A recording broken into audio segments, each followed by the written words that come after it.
You know what? I might have made a mistake. We had a prayer like right before we went on, and I probably should have recorded that. And I bet you if we needed to go back to it, we could, because it might have been the most important piece. Hey, it's the Heavy Hitters Radio Show, man. This Tuesday night, y'all chilling with us and more. Tonight's show is going to be heavy. Let me tell you. Hey, I tell you what, I am freshly showered. You know what? I had to get that COVID off me today, man. I'm in a building full of people, and so I came home, man, and I cleansed myself, and then that prayer cleansed my soul and got me going, got me ready. And then, man, we got some heavy information, some heavy messages for you tonight. Hope you guys are ready. Hey, Run EMC is in the house, man. What's going on? Man, I'm living the dream. You're about to hear my dogs just getting home from life. So I'll come back on in just a moment when they're not making noise. Outstanding. Hey, I don't know if you guys know or not, but man, you know, we all got a 40, you know what I mean? And I just got out of my 40 before everybody else got out of their 40. So Jeezy will be in a little later, as so will D-Lo G, man, our resident DJ. But in the house tonight, man, we have some folks that got a message for you to get out. And I tell you what I'm gonna do here. I have I'm just gonna go on my screen, okay? And I'm gonna kind of introduce everybody. That's how we're gonna do it. And then we'll go around. And then we'll just get started. Hey, this is the Heavy Hitters Radio Show, so you do have to realize that there'll be some other things happening. We're gonna do brews and reviews. We got to get that in today because there's so much new stuff happening. Matter of fact, movies are opening back up again, folks. We are in the middle of a damn pandemic, right? And so, but movies are opening back up. I saw that here in Indiana, where this show is located, bars and restaurants are now up to 75% capacity. That's something we probably need to talk about at some point. And then man, all the shows on Netflix and all that good stuff. Hey, so check this out. All right, here we go. All right, so hey guys, tonight's show is going to cover so many topics. One of those topics is what's called the Indy 3. These are young men that must have been about 30 years ago at this point, were incarcerated and have been incarcerated. And when we think about mass incarceration, that's kind of what we're looking at here when that was going on.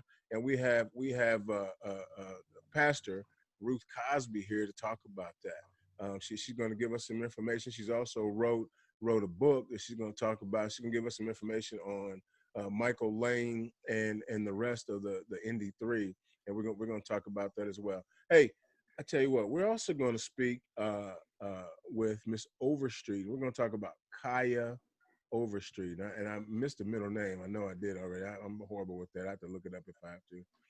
But Cieha Taylor Overstreet. Yes, and so we're gonna get information on her. Now, it's not necessarily human trafficking. However, she's been missing. She's been missing since February. Where is she? And how come nobody's just beating up the pavement looking for her?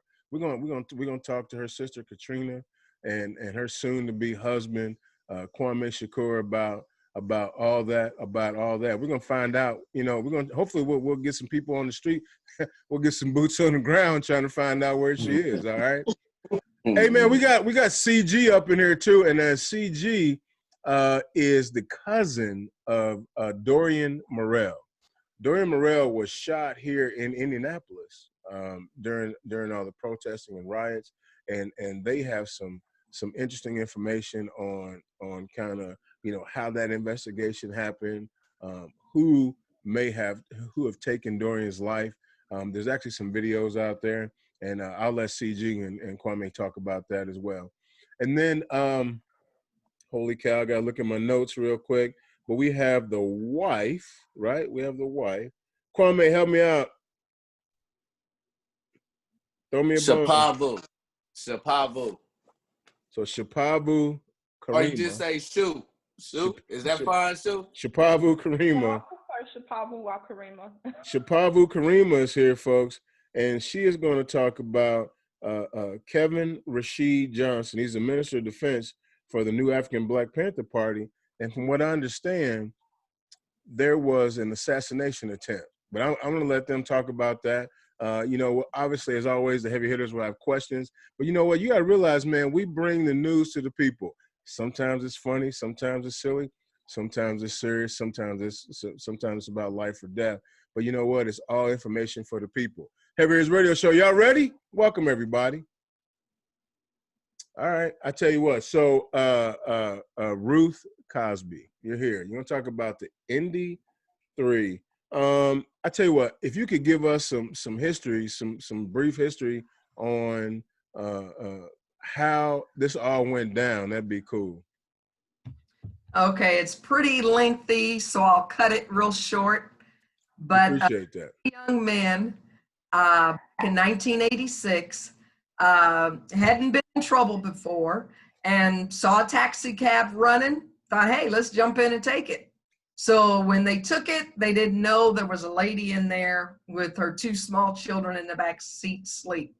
So long story short, they had the cab for about less than an hour, and the lady decided and this is my opinion, that she was going to get money out of this whole deal.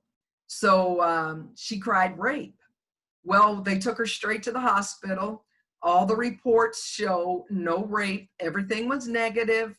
The judge was aware of that, I'm sure. But this judge, who is now deceased, said that this is going to be a centennial day. He already had it in his mind that all 3 of these young men were going to get 100 years apiece. So in order to do that, he made some bogus charges. The one charge that he didn't make was that they stole the taxi cab. That wasn't even in the sentencing. So he accomplished what he wanted, 100 years apiece. And they've had several attorneys, which basically took their money. And I even knew of an attorney, and I asked him to look into it because he's a good guy. I thought he could do something, but he wouldn't say a word. His facial expression didn't even change. So I knew then this has got a gag order on it and you can't touch it. So I have been trying to reach out to many people, the news. I reached out to a politician and he told me, you got to get it in the public for the public to know about it. So I went to the TV stations. They said, you got to have a book. Well, I did write a book. It's called The Travesty of Justice. And it's about the Indy 3. I know everybody's heard about the Central Park 5. This is the Indy 3. And on the back of it is a picture of one of the gentlemen, Michael Lane.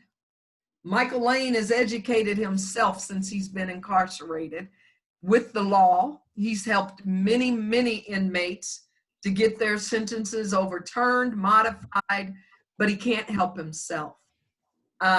When he reached out to the Innocence Project of Indianapolis at IUPUI, they began to investigate it. And as they began to investigate it, the state says, oh, we've lost all the evidence. So Michael said, okay, fine. He took them back to court.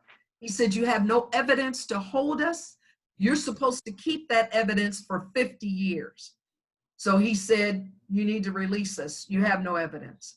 Well, of course, the judge sided for the prosecutor, and it was dismissed as well.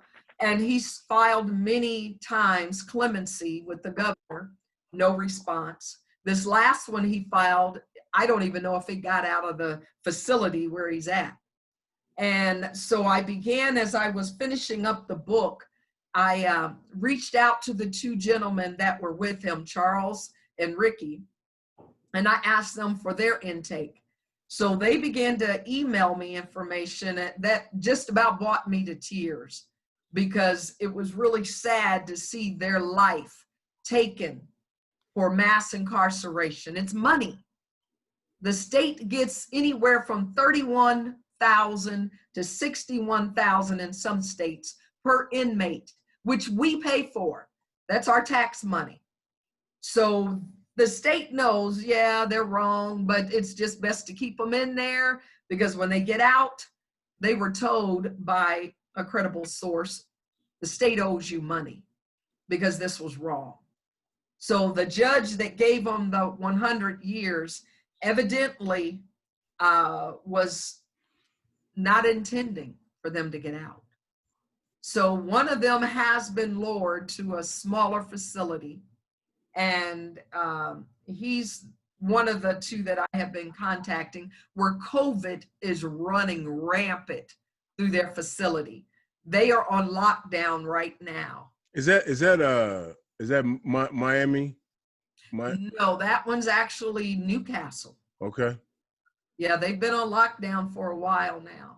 So also Pendleton had a real bad episode of the coronavirus, and they were actually housed all together in a gym area, you know, all the people that tested positive. So, you know, what gets me is, I don't know if you mind me saying names, but everyone knows the gentleman that had 7 felonies, and because of coronavirus, he was more or less pardoned. Do your thing. Went to prison. So why should these young men who are not guilty remain in prison when the judge is deceased? There's no evidence. Then why are you keeping them? In the book, I actually put Michael's degrees he earned in the book, made copies. And also I put in there the forensic scientist, her report that everything was negative. There was no rape. But when you say rape, people automatically assume you're guilty. I even had a big time public official tell me that. Oh, well, if it's rape, they did it. Excuse me? What happened to innocent until proven guilty? There was no evidence to prove rape. And all the other charges that the judge gave them, no evidence at all. So I got a question for you real quick. What did they ever come up for like a parole or anything? Or like, was it 100 years without? I mean, like, isn't it like every 25 years or something they want to sit down and talk about it or something? I don't know the logistics of parole, but I know Michael has applied. Okay. And he shot it down. Even though he's got 2 degrees, sure. He aced 9 psychology classes, wow. And he works in the law library to help other inmates. But no, he's just about, I believe, touched on every avenue that he can, but they just knock it down. It's money. They are a paycheck for many people. All right, folks. Hey, you listen to Heavy Hits Radio Show, man. We just got listening to Pastor Ruth Cosby give us some great information on the Indy 3, more specifically Michael Lane, that has been incarcerated now for seemingly 30 years. 34. 34 years, and looking at what sounds like another 66, right? Is my math right? Yeah. Which means he would never see the light of day. Now, if we go back and quickly talk about this case, it sounds like he did steal a cab. Unfortunately, there was someone sleeping in the cab, and there was children in the cab. The woman said that she was raped. The judge, he had no jury trial, and then at that point, the judge gave him and his 2 assailants 100 years apiece. Exactly. Now we do know 30 years ago, you know, in the courts, I mean, you know, especially a black man, which this young man is a black man. I guess he's not young anymore, but this young man that was back then was black, was not getting a fair shake. I mean, we know that. Right. Because if the rape kit comes up clean, that means she did not get raped. I mean, let's put that out there. Now, and please, folks, understand though that the Heavy Hits Radio Show is just listening to these stories. We are coming up with how we feel about it, and it's not facts from what we understand. We're just pointing out the things that we see. All right, and that's just kind of how it is. It's not necessarily, it's not conjecture, by the way.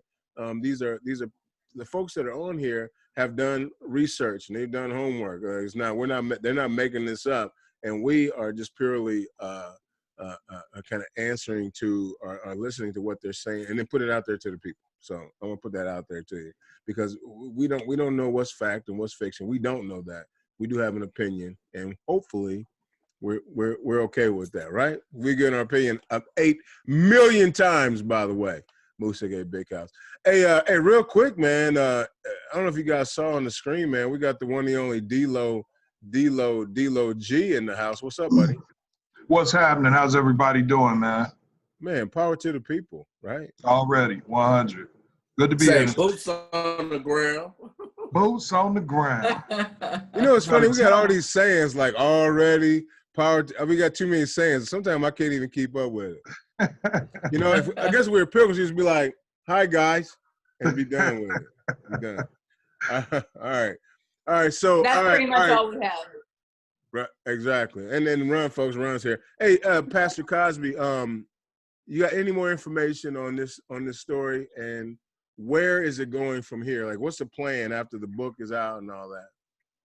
Well, because of the cost, and I actually went into my retirement fund to pay for the book. The printer that we used is in Oklahoma, and to get the book, 25 copies cost over $550. So all the books that have been sold, I know I'm not going to make my money back, and it's okay because it's the cause is why I did it. And I want to see the Indy 3 free. I mean, this is just the starter book. And with the starter book, we can't put everything in it because they're still incarcerated. There's a love story that's part of this book. And we give you a taste of it in the book, but we couldn't expound because of the danger it could cause, you know, one of the inmates. So once he's released, this is the beginning of a trilogy. We're going to make the actual book and put all the juicy stuff in it and all the stuff that they actually went through. This is just a taste. And then we're going to make a movie. I always told him Denzel Washington's going to play you, baby. But my sister says, no, use Michael B. Jordan. So all I'm going to say is you got Moose, aka Big House, available for the starring role. Look, I shaved and everything today. You got it. See, that's what I'm saying, man. We're really serious about the movie because Hurricane Carter, that movie inspired me. Okay. I had never seen it because I didn't want to see it because of my close relationship to incarceration. I'm a chaplain for the Marion County Sheriff's Department. I volunteer. Of course, with COVID, I haven't been able to go in, but because I'm a volunteer and all the people that I've been involved with, I could not watch Hurricane Carter. Okay. And my best loved one was at home with me, then I could watch Hurricane Carter. So when I watched it, the very first thing he says at the beginning of the movie, my manuscript, I gotta get my manuscript, it's gonna set me free. And I thought, really? So that started me to really putting this book together. Okay. Because I believe that somebody listening today is going to know somebody that knows somebody that can help get the Indy 3 free. Thank you in advance. Outstanding, Pastor Cosby, or Chaplain Cosby. Yeah, we definitely appreciate your information. Stay here because the questions will come for sure. Matter of fact, D-Lo, did you have any questions right now about the Indy 3 or run? I'm going to wait till I hear a little bit more. With me joining late, I don't have the full context of the story. So I'm definitely looking forward to hearing a little bit more and picking this apart. All right. Well, Run, what about you? So first of all, I'm pretty excited to read this book. But I guess at this point, like, what can we do and how can we rally around this cause to help get this story out further or to cause some change in our communities to potentially get these 3 men out of jail, but then to also ensure that this is not something that continues to happen in our community? Exactly. Great question. I have been in contact emailing the governor, The one judge that can help, I don't know if anybody knows him, but Who's that? What's his name? Judge Grant Hawkins. I believe it's Criminal Court 5.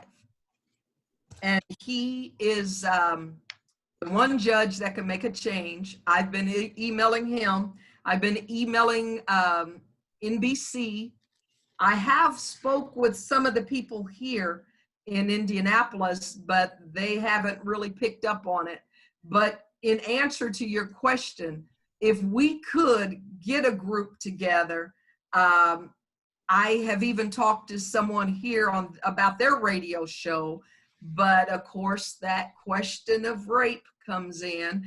I put all the evidence in the book. There was no rape. So what's the question? So I'm knocking on any door that I believe will open. So thank you for your input. If you can, send me some information through Moose, that would be great, because I'm willing to talk to anybody, because I believe and I trust that these young men should not be still incarcerated, and most of their life is gone, so they deserve to be out and enjoy their family and not have to worry about the death sentence of COVID-19. All right. Hey, I tell you what, thank you, Chaplin Cosby, for the information, and for sure stay on here, because I'm sure we'll have questions, as it comes in. And if you have thoughts about some of these other stories that we're talking about, but holy cow, man, I mean, that's absolutely crazy. I mean, to think about that.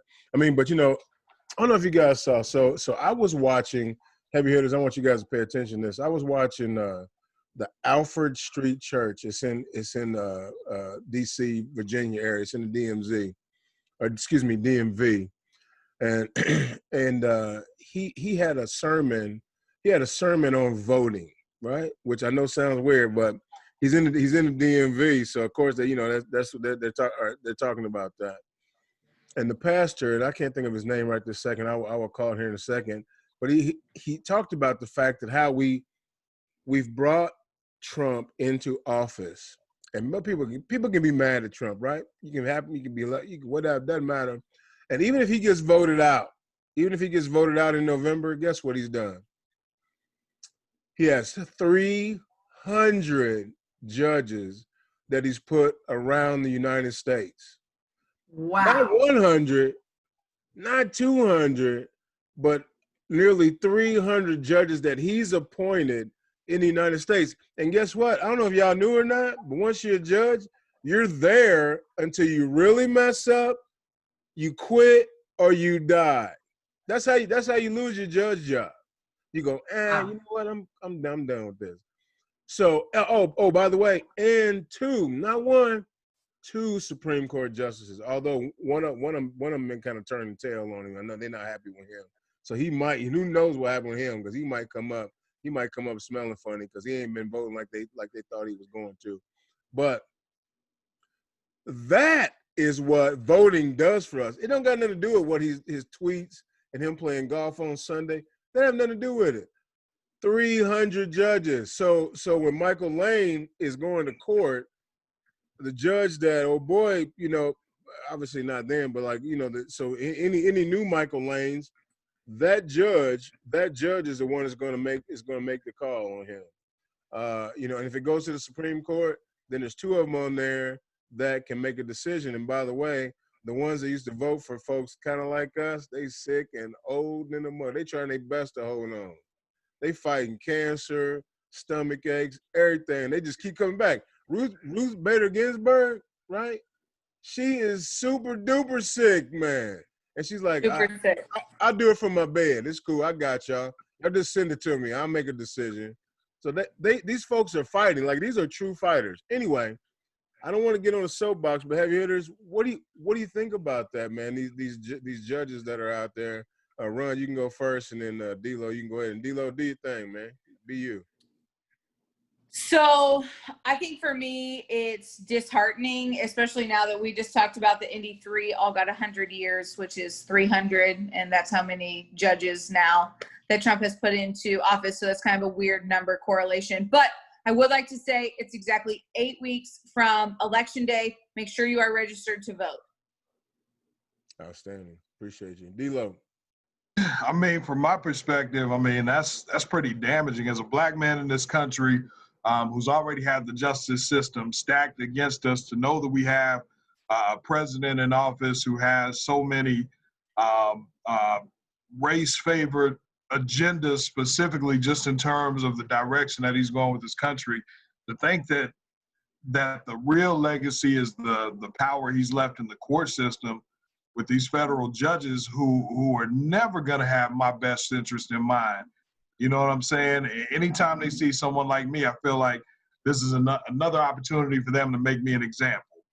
You know what I'm saying? So that frightens me to think that there's going to be 300 judges who are of similar mind to our president from a judicial standpoint, and people like ourselves are going to have to go before them and not get the fair shake that they deserve in a courtroom. So I'm nervous for that, because this will last more than the next 4 years, more than the next 8 years. I mean, you know what I'm saying? This is stuff that can impact my kids, you know, my grandchildren even. So it's just humbling to think that he's left that kind of legacy, because 300 judges is a lot of federal judges. Yeah, and that's what I was going to say. You know what? It might not affect us. I mean, you know, we old and chilling. You know what I'm saying? We ain't really flipping no tables no more. But like I got 3 sons. I got 3 sons that are under 30. You know what I'm saying? I got one under 20. It's going to affect them for sure. It will. You know, and you have small children, D-Lo. It's going to affect them for sure. It will. You know what I mean? And so yeah. I mean, you know, it's kind of one of those things. All right, guys. Hey, man, Heavy Hitters Radio Show. This is Moose, a.k.a. Big House. And real quick, I know that D-Lo's here and Run's coming in somewhere. But I have a confession. I have a confession to make. I need to go into the Run. What happened to you? You got some Fisher-Price stuff over there? No? Wait, I'm trying to get it on my computer. I'm on my phone. Oh, okay. Hey, hey guys. You need support group? I need support group real quick. Hey guys, so you guys that don't really know about support group, as a matter of fact, Jason Miller, I need you to come on if you're still there. I might need you. I need you real quick. So go ahead and get your. I need your voice and your face if you're still there. He's not even there. He's on the grill somewhere out back. Hey, there you go. I need you. I got a few. I need you real quick. This okay. Is a segment. This is a segment we call support group, and I need some help. Okay. And so right. I'm gonna say my name, and I want you guys to say, you know, you say hi, so and so, and then I want your opinion. Okay, Kwame, are you gonna help me out too? Maybe Ramon, you can help me out if you want, and Pastor Cosby, you can too. Hi guys, this is I'm Moose, aka Big House. Hi, Moose, aka Big House. Yes. Hey, so here lately, the last 3 or 4 days, I have had some interesting dreams, and they've all been centered around Della Reese. Wow. And I'm not sure why. It was a group of us filming some sort of TV show, and she refused to work because the bathroom was nasty. And she showed me the bathroom, and it was nasty. In my dream.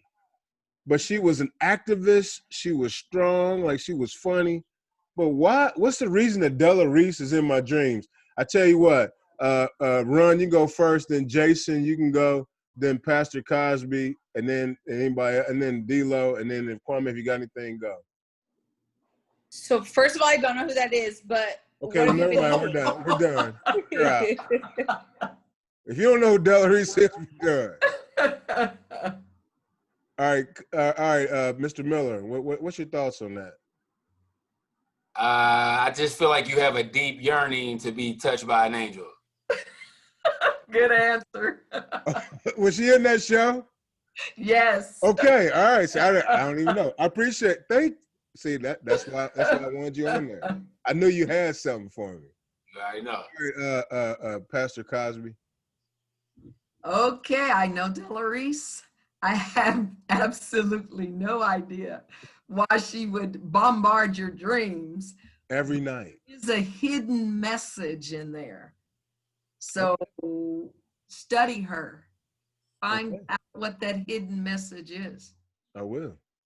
I for sure will. Okay, thank you very much. D-Lo, what are your thoughts? Long Green 4100. No. All right, man. Let me ask you this: was your name Quick in this dream? It was not quick. I was Moose. I was Moose in the dream. Matter of fact, she had like some man with her. I was the only other guy. It was Red Fox. It was not Red Fox. It was some Okay. guy I didn't know. It was a nondescript brother with a gray beard that was like her. I don't know if he was her handler or her dude, but yeah, he was there. What was this? Was this more motherly feeling for you, or were you turned on? I was not. Okay. I was totally like working. Like I wasn't in charge, but I was close to being in charge of some movie set or a commercial or something she was filming. But she was refusing to work, and they wanted me to convince her to work, but she was refusing to work because her bathroom was so nasty. The last thing I remember was her bathroom was really nasty. Were you able to fulfill the mission? I woke up, I saw the bathroom, and I was so disgusted I woke up. And Man, you let Delarice down, man. Clean, by the way. What's that? You let Delarice down, brother. Maybe that's the real guilt in this, man. It's not the fact that you dreamt about Delarice. It's the fact that you dreamed about her and you let her down, brother. I thought you were supposed to make me feel better on the support group. Hey, man, I can't always tell you what you want to hear. Is that real support? Am I helping you if I always agree with you? 100, man. I'm with you on that. And boots on the ground, brother. Hopefully tonight she visits me again, and I will fix whatever situation she has going on. You owe it to her. Delarice, I love you. All right. Anyway, all right, guys. So that was a support group from Heavy Hitters. All right. So listen. We got more heavy stuff we got to get into here. All right. Hey, Chris, Moose, can I say something real quick? There you go. Yes. Sorry. That's all right. I didn't want to confuse the audience when they do get to see the book. It actually says the author is Chaplin Ruth Taylor. Oh. My publicist requested that I not use my maiden name because of all the issues with Mr. Cosby. I'm not very smart. Okay. All no right, problem. So they won't be confused. I'm also Chaplin Ruth Taylor. Chaplin Ruth Taylor on the book. Matter of fact, can you show it to us real quick while I'm looking up this information? Okay. Hey, excuse me, Ron. Can you put the book information in the comments, please? Yes. Okay. All right, guys. The title is The Travesty of Justice. And the back cover actually has the inmate on it. Hey, can you read that? I won't read it. Can you read it? Go ahead and read it. Oh, sure, I'll read it. Okay. It says, what started out as a youthful prank to escape the cold harshness of an Indiana winter has led to the frigid reality of a lifelong imprisonment sentence of 3 Black men. This excerpt briefly chronicles the case that should have been heard 34 years ago. Today, through the voice of their chaplain, you can be the jury in this brief but yet intriguing account. Thank you very much. You're welcome. That's great writing, by the way. Like, you got some skills over there, Chaplin. Well, thank you. I'd love to take credit for that, but actually that part was my publicist. Oh. Publisher. I'm sorry, my publisher. They did a good job too. Yeah, she did a good job. And there's, like I said, all 3 gentlemen give their account in the book. Okay. And it's a very limited edition because, like I said, it's the first of the trilogy. Folks, if you're out there listening and you want to donate to the cause, feel free to hit the Heavy Hitters Radio Show. We will 100% forward all information to Chaplin Taylor. to make sure that she gets all that information. All right. Hey guys. All right. So man, guess what?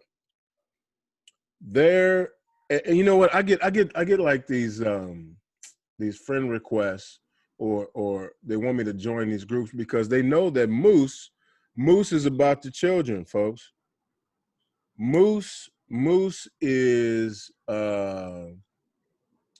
supports and represents thousands of children throughout the years, and so I'm getting tons and tons of requests to be a part of human trafficking groups and you know child groups and that kind of thing, and then lo and behold, somebody that I know hits me up, and then I understand that I'm close or I know someone who's been totally affected by possible human trafficking. Now listen to what I said here.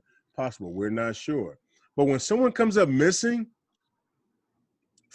since February, what is it, September now? Like there's something going on. We haven't heard anything. And so folks, we have Katrina Overstreet here. She's going to give us some information about her sister, Cieha. All right, folks. Cieha has been missing since February 6, 2020. So like before COVID even, right? She's been missing February 6, 2020. And so we have Miss Katrina Overstreet here. Welcome to the Heavy Ears Radio Show, Katrina. Thank you. You've been here before, actually. Yes. We appreciate you. Hey, tell us your story. Well, Cieha Taylor, as you can see on my background, that's my baby sister. She's 28 years old. Came up missing on February 6, 2020. The circumstances were that we found her car. Actually, she dropped her boyfriend off at a friend's house around 4:30 on the 6th. We were told that she left that area and her car was found 3 hours later, about 2 or 3 blocks away from the house that she actually dropped her boyfriend at. The car was found running, empty, driver's side door open with her cell phone on the ground. There's a lot of information that says all of her belongings were in the car, but most importantly for me, a 28-year-old with a cell phone on the ground, her car's running, and her purse and everything in the car, that's, to me, very important. What 28-year-old leaves their phone anywhere, especially their cell phone? Right. And Cieha was not that way. Cieha would go into the bathroom, shower with her phone. Okay, so I'm gonna keep going. A passerby actually found her car in that condition. Called the police. The police got there, moved her car off of the railroad tracks, placed it on the side of the road, put her belongings, keys, wallet, everything, cell phone, everything, closed the door, locked it, and left. I want to make sure you guys hear that. They left. They did not run into her tags. They did not do an area search. They did not call her mother. They did not call the people that she was buying her car from to see if there was any tags or anything to be found. They just left. 3 days later, her boyfriend's parents came upon the car that was 3 or 4 blocks away from this house. Called the family. Of course, family goes get the car, takes it home. Police then, I guess, actually take it seriously, take the car, process it. Of course, the car is already compromised. We've had police in it. We've had the tow truck move it. We have the family in it. They get it and process it. Nothing's found. They give it back. And honestly, that is where we're at since February 9th. That's it. No leads, no tips, nothing. What city was it again? Plant City, Florida. Plant City. It's on the outskirts of Tampa. It's in Hillsborough County. So Sister Overstreet, if I can ask you, Absolutely. so what's been the last communication you've had with law enforcement? when was that even? I mean, you know what I mean? Like, I know you haven't heard anything, but at some point in time, there was a last communication. What was that last communication? You mean the last communication that my sister had? I mean, as far as what the authorities or the people who should be investigating this, what was the last message they gave to you? Where'd they leave that off at? Well, that's the funny part. We have to call them. They don't call us. Honestly, since February 6th or February 9th, they have only actually reached out to her mother. Oh, and I think that's important. We do have different moms, but we have the same dad. So when I say her mother, I no disrespect at all. But the whole entire time she's been gone, the detective has only reached out to her twice. Anything else, she has to call, hey, leaving a message, hey, give me a call. I mean, like, this is her only daughter. But the last information is we're getting leads. We followed up. There is nothing. And of course, it's an ongoing well, I don't know what they say. It's an ongoing investigation, so they can't give us details. Totally cool with that. However, now they're doing podcasts on cold case files. And of course, she was the very first cold case podcast they did. Who did that? Hillsborough County Sheriff's Office. So are they doing the podcast because they're trying to get information, like they're trying to get more information out there? Yes. When they actually advertised the podcast, though, the podcast was for cold cases, but they won't give us information because it's an ongoing investigation. I would like to also put in there that my sister came up on February 6th missing. There was another young lady that looks exactly like my sister, and I'll put a picture up if you don't mind. 3 weeks from when my sister her car came up found, and 7 miles away from where her car was found. I'm going to show you a picture, and I'll tell you, everyone says, oh my God, is that, okay, can you see that? Like, move your head to the left a little bit. There you go, perfect. Oh, wow. Y'all like how good I did that? Because it's totally to my right. I can be a professional docent. Hey, man, you are the command center. Good job. They do look so much alike. They really, yeah, they do. Yes. The other lady, her name is Veronica. Exactly, almost the same things. She dropped her kids off, left and went outside, left everything, her phone, her car, her wallet, her clothes, everything missing. Man, that is wild. And from the same, you said Jupiter? No, one is from Dover, one's from Plant City. Dover, okay, Dover and Plant City. 7 miles away from each other.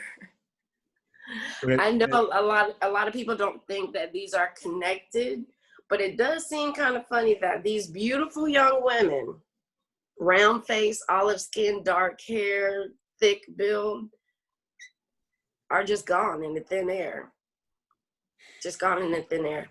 And green, long green, to answer your question, that's it. They have leads. They can't give us anything. They can't give us anything concrete because it's an ongoing investigation. And I have to respect that. I respect that. Well, I mean, was it like, I'm sorry, go ahead, Longman. So at this point, with you respecting that it is an ongoing investigation, are you comfortable with whatever facts that they're going to come back with? No. Period. I don't trust them. It's 7 months. And you don't have one piece of evidence that you can say, any evidence that they have is come from the family. I feel like if it was around here, like, is there water like where her car was or anything like that? Actually, no, it is, it's where my sister's car is on Trapnell Road. It is, Plant City is very country. I mean, you have acres and acres of like empty land. Okay. And right beside this, this railroad track is called Foxy Strawberry Plant. There's a lot of, it's a big strawberry patch, and I mean like at least 4 acres, and a plant. They actually have video cameras outside, but it didn't reach to the railroad tracks. Wow. So they couldn't see it. This street, this Trapnell Road, is a very, very, very, very busy street.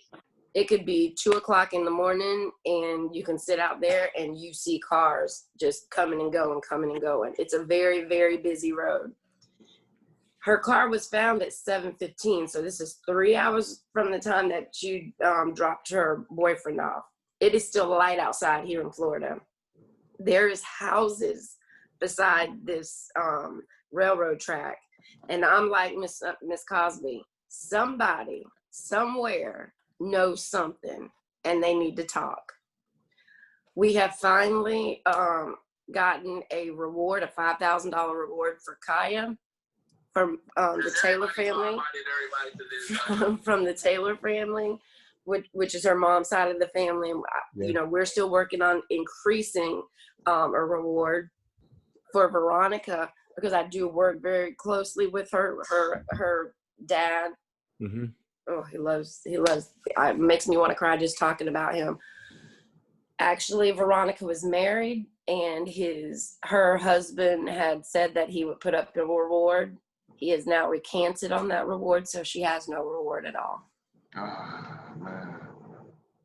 So we're doing fundraisers. We're doing everything we can to try and increase, of course, Kaya's. And if anyone's ever on my Facebook page, you'll always notice if I do something, I split it with the Menharris family, because that's only right. We have to work together. We're bigger in numbers.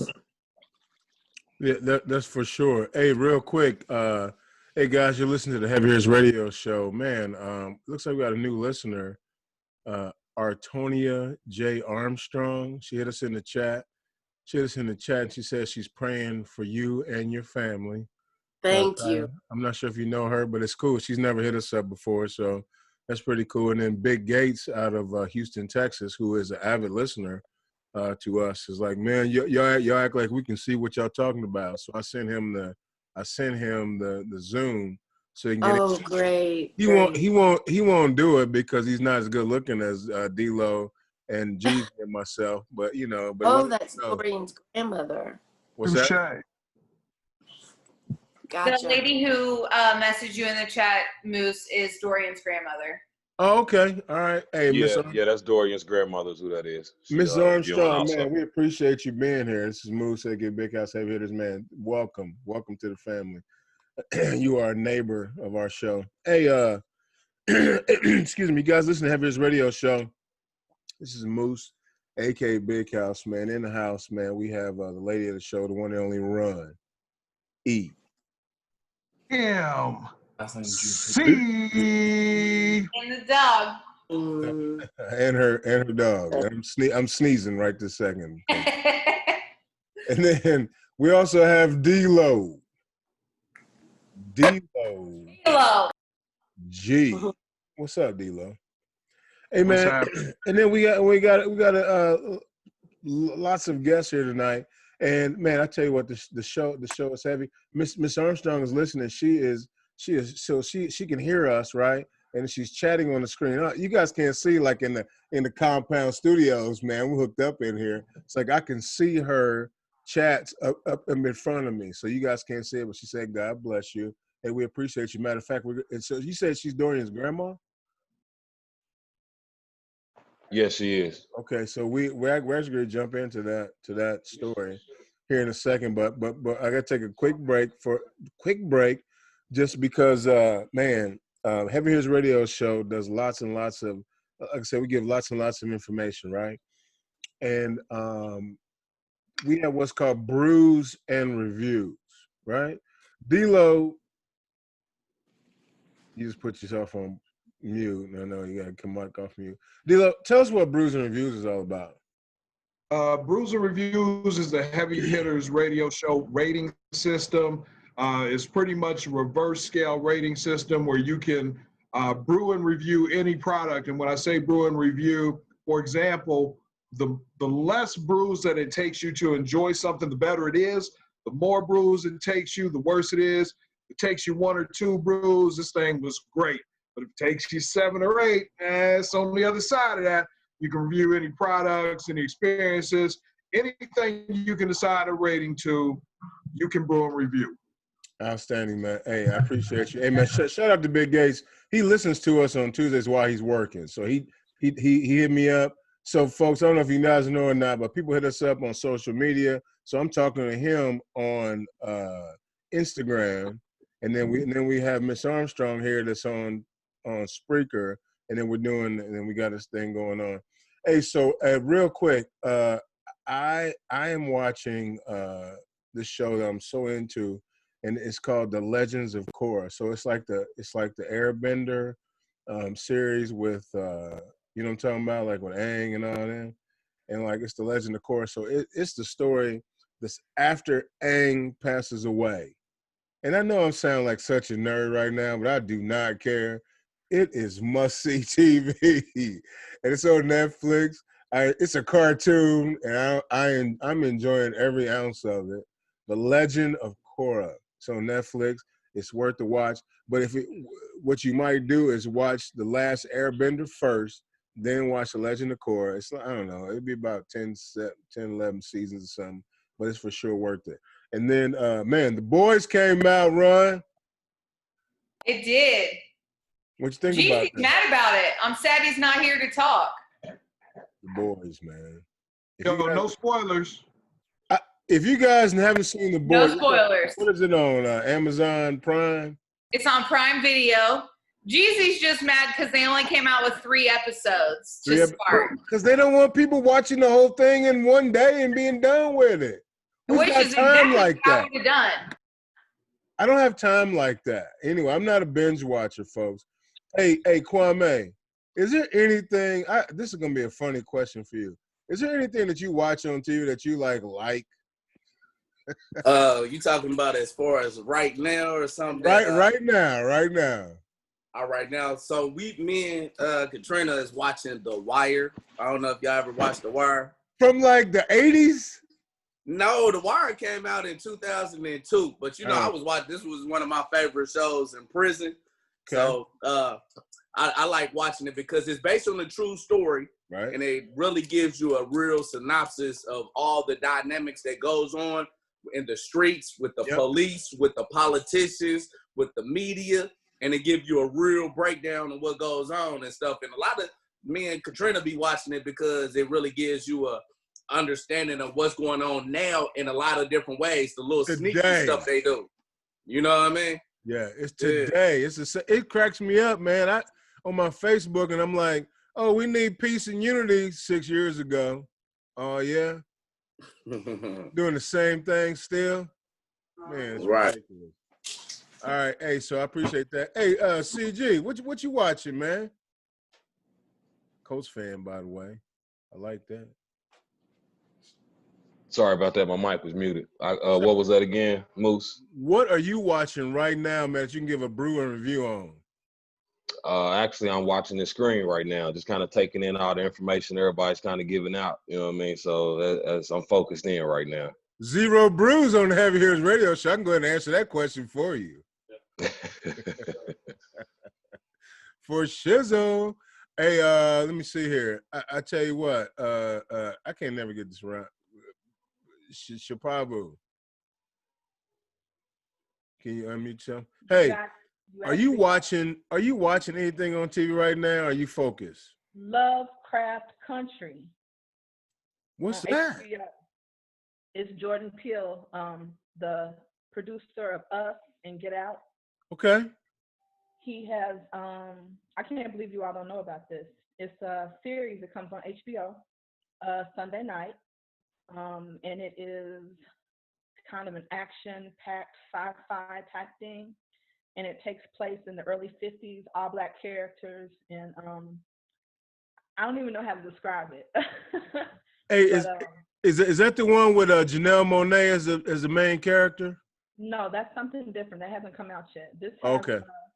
I don't know if you all ever watched Underground. Did you watch Underground when that came out a few years ago? I did not. I'm sorry. Okay, y'all don't watch TV for real. It's got, what's the girl's name? The little light skinned biracial girl. Her brother got in trouble for lying about being attacked in Chicago. Okay. I don't know. Jesse Smollett. That's it. It's Journey Smollett. That's the lead character. But they're basically fighting racism, white folks, and monsters, and it's absolutely entertaining. Did you say racism, white folks, and monsters? At the same time, yeah. Well, damn, I don't know how we all not watching that show. I don't even understand. Hey, what's up, Ron? Go ahead.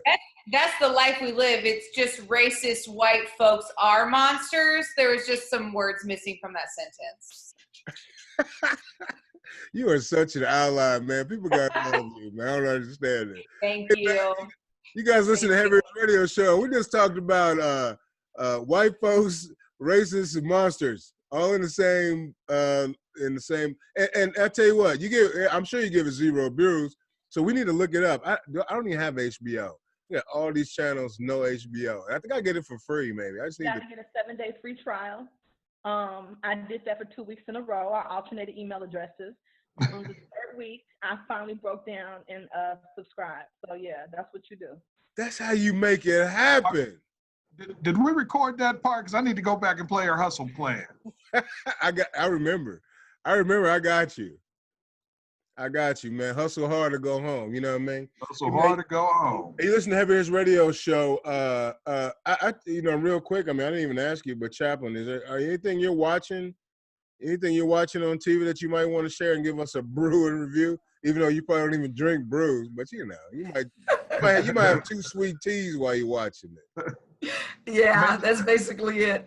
But believe it or not, my favorite show is the World News. 6:30 every night, I'm on it because I have to see what 45 has done today. I ain't mad at you. Is that with Lester Holt? No, Lester Holt's on R13. That's David Muir. Okay. Channel 6. Yeah. He's really good. Okay. All right. We appreciate you. So, I know, very boring. Very boring. You know what? Information is power. Yes, it is. That's what we're all about tonight. We're getting information. Matter of fact. Well, you just informed me on those 300 judges. Oh my God. Hey man, I pay attention. I watch the news too. I just don't talk about it all the time. It's depressing. Yeah, for sure. Hey guys, guess what's happening? The Heavy Hitters Radio Show. This is Moose Gate Big House. Well, we did that. We just did that. This is Moose. I'm sorry, go ahead. Oh, it was select people got. Did you do one? I'm sorry. I apologize, Longer. You know, you know what? We had already moved past that segment. Go ahead. No, you don't have to act like your feelings are hurt, man. Just go, man. Just push me out the way, dog. No, it's cool, man. We can do mine next week. No. I need an album. We need an album. I'm sorry. I apologize. No, man, it's all good. So, listen, man, I gotta give a big shout out to the vets in the hip hop game, man, because any vets who was vets and rapping and holding it down when I was a young guy and still doing it, man, salute to those guys. I mean, because I know the wave changed and how we get our music, everything else changed at some point in time. And to a lot of people, the old guys became dinosaurs, but just because they didn't necessarily move with the digital age doesn't mean that their talent left them. And there's some older guys that are still doing it. And this past weekend, as I was riding through the countryside of some beautiful American country, man, I got to hear the Curb Commentator by my man E. Fazzarelli, E40, Earl Simmons, and I got to tell you, double album, E40 is still absolutely fire. I mean, his wordplay is incredible. I think his music has become more mature in terms of dropping jewels and giving lessons to us young guys and maybe us still adults still trying to soak up game and what have you. So the E40 album, Curb Commentator, man, he sprinkled it moves. It had just the right amount of mariachi, you know what I'm saying? And I certainly viewed it from the scope that this is a damn pandemic, you know what I mean? And I still thoroughly enjoyed this, man. So the Curb Commentator, E40 still banging. Hey man, I'm you know what I'm gonna check that out tomorrow, man. And I apologize, I missed you, man. Hey, but your trip looked amazing. Like especially when you almost got sick on the 4-wheeler going up the mountain. I thought that was interesting. Yo, I almost got sick from both ends, man. Listen, I will honestly tell you, I knew I was going ATV and riding when I was out there. However, I just didn't know going into it, it'd be on the side of a mountain. I figured, you know what I'm saying, we jump on the ATVs, we're gonna get dirty, bust donuts in a big mud field, solid. I signed up for that. When we started going up elevation and hills and paths that weren't meant to be roads, and yo, it got real, man. But we made it up 9,000 feet, and you know what I'm saying. I thought I was out of here. I thought the last heavy hitter show I was on was my last heavy hitter show, man. Like I thought about it all, bruh. I was a goner, man. But I had gotten so far in when I decided I couldn't do it no more. Then I realized there's only one way back. You know what I'm saying? So at that point, I was stuck. You know what I mean? So yeah, man. But at the end of the day, I didn't die, and I'm better for the experience. Hey man, I'm really glad that you I'm really glad that you didn't die. Like I'm glad to see you. Thank you. It feels good to not have died that day. And I apologize that I missed you. And so you know, I just want to be clear. You know, that's usually how Bruising Reviews happens around these parts. See how you tell me to explain Bruising Reviews, but then that's where it ends for me. You all right, man. Look, I quit listening to you already. On my bad. All right, guys. Hey, listen up.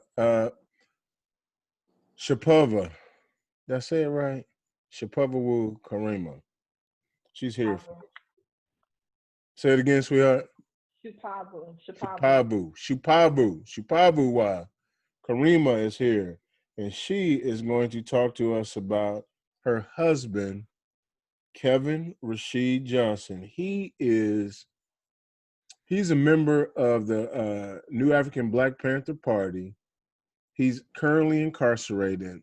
And from what I understand, there was an assassination attempt on his life at the maximum security prison. Matter of fact, it was Pendleton to be specific. And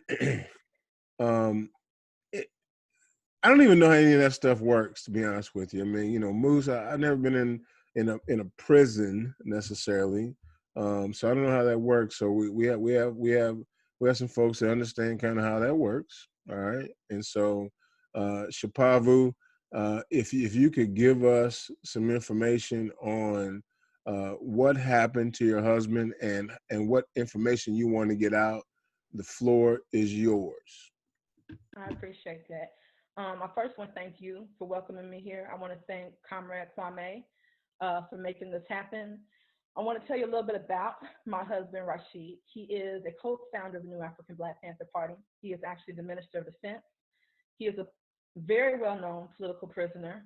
He's been down for 30 plus years this past June. During this time, he has been incarcerated from Virginia, Florida, Texas, Oregon, Indiana, as part of an interstate compact agreement. They moved him around because he organizes wherever he goes. He has 2 books that he's published, Panther Vision, which is political theory, and Define the Tune. Numerous articles, numerous interviews he's done, basically putting forth a political line in the vein of the original Black Panther Party. That's what the new Afrikan Black Panther Party is. It's the actual continuation of that original BPP in terms of political theory. And because of this, Rashid has faced every type of abuse you can imagine. He's been tortured. He's been, you know, chained to walls. He's been chained to tables in cells where they've, you know, busted the windows out in the winter time trying to freeze him to death, you know, chained to tables without any clothes. They had him on death row for a period of time, not because he had a death sentence, but because he's that dangerous, they did not want him to be in contact with any of the other prisoners. They sent him to Oregon, and when they, Oregon, that's the one state that has a higher prison population of white people than they do other races, which is strange. They sent him there, and they spread this rumor that he was this vicious killer. He hated white people. He was trying to start a race war, hoping to turn the Aryan gangs against him. Rashid touched down in Oregon, and he actually started organizing the Aryan Brotherhood along with the other Black and brown prison population. So he's a powerful, powerful man. Just recently, on August 25th of this year, because nothing else seems to work, starving him, beating him, denying him property or whatever, they colluded with another prisoner to make an attempt on Rashid's life. Rashid was able to successfully defend his life.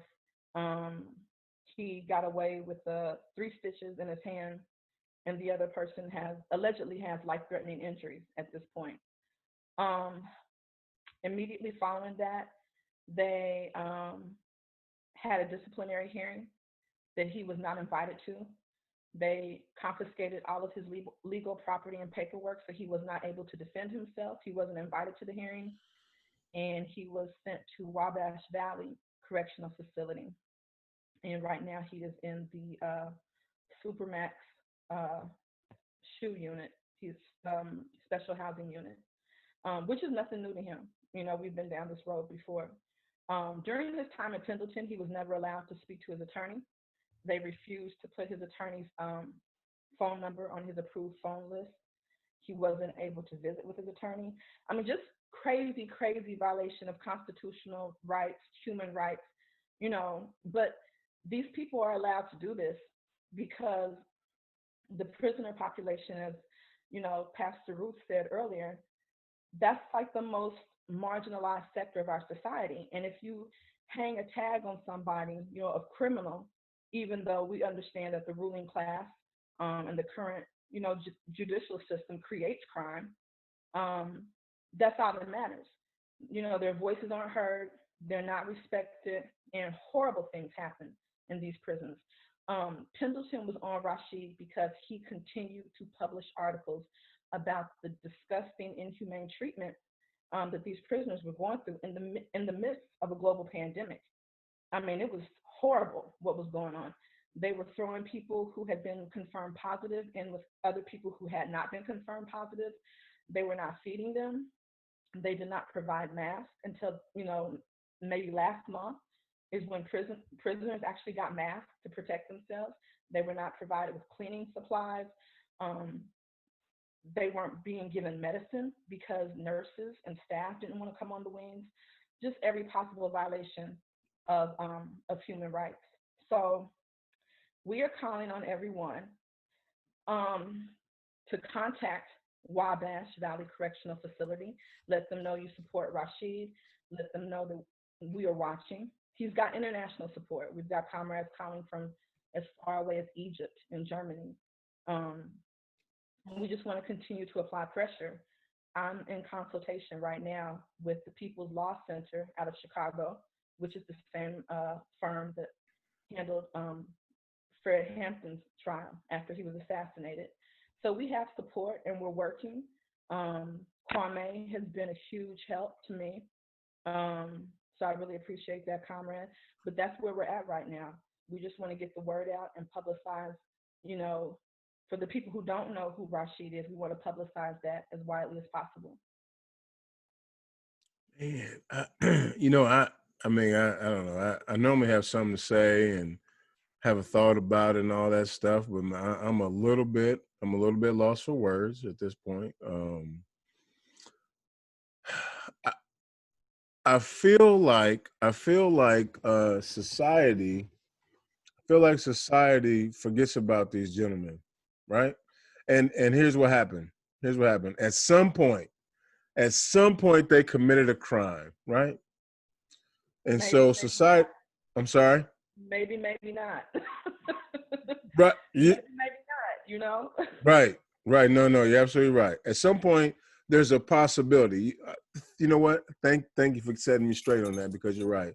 At some point, they might have committed a crime, and now they are incarcerated for years, decades, right? Sentenced to centuries, as we've already heard tonight. When you're sentenced to a century, holy cow, man, we know that you're not coming out of that. So, how should the common layperson like us, right, uh, uh, handle that situation? Like, how can we help? Matter of fact, I stole this from Ron, and she always asks that question. She always asks that question. That's a great question, you know, because everybody is not going to be a revolutionary. Everyone is not going to want to be involved in direct action, and that's okay because everybody has a part to play. I would suggest finding a revolutionary organization to support financially.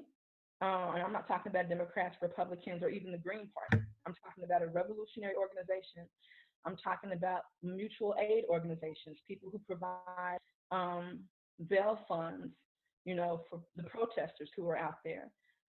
You can always make a phone call. You can always send an email. That's one of the major ways that you can help. And you don't even have to really leave your home. We always need people to make phone calls and emails. But I would say join or support a revolutionary organization. You all can look me up on Facebook, Shupavu Wa Kirima. Send a request. Look up my husband's page, Kevin Rashid Johnson. Send a request. Follow us. You'll see what's happening. You see how you can get involved. Send me your email addresses. I'll add you to a support list. You'll see the various organizations that we are in partnership and coalition with. There's something for everyone to do. You don't have to actually be out there getting tear gas because we realize that life is not for everybody, you know, and that's okay. But don't feel like you're any less of a force in this movement, you know, just because you choose a different path. Because we need somebody to get us out of jail when we go. So, you know, somebody's got to stay at home. Shupavu, man, you don't even know, you don't know how much I appreciate that term. From what I heard this from an elder, and I know y'all see this beard. I might be considered one at some point, but there's other guys that's over me, even, right? I'm still not sitting, and I'm not the one in the top 3 seats yet. I'm at the fire, but I ain't in the top 3 seats yet, right? And from what I understand, they always say is that you need the elders back making the decisions. You need the warriors out, you know, creating change, right? The elders are making decisions and the warriors are making change. So I appreciate you for saying that, because you're absolutely right. And Kwame, real quick, I want you to chime in here real quick. This is going to be a crazy question for you, but I think you're prepared to answer it. What can businessmen and people that can't afford to be all in the street, all doing all that stuff, what can they do to help the cause, man? Yeah, like Shupavu said, whatever thing your station in life, you know, that's your means to support. And a business person, a lot of times in the revolutionary movement, we try to connect with the petty bourgeoisie class, the middle class, you know what I mean? The ones that have these small shops and small businesses that make enough money where they can live a good life.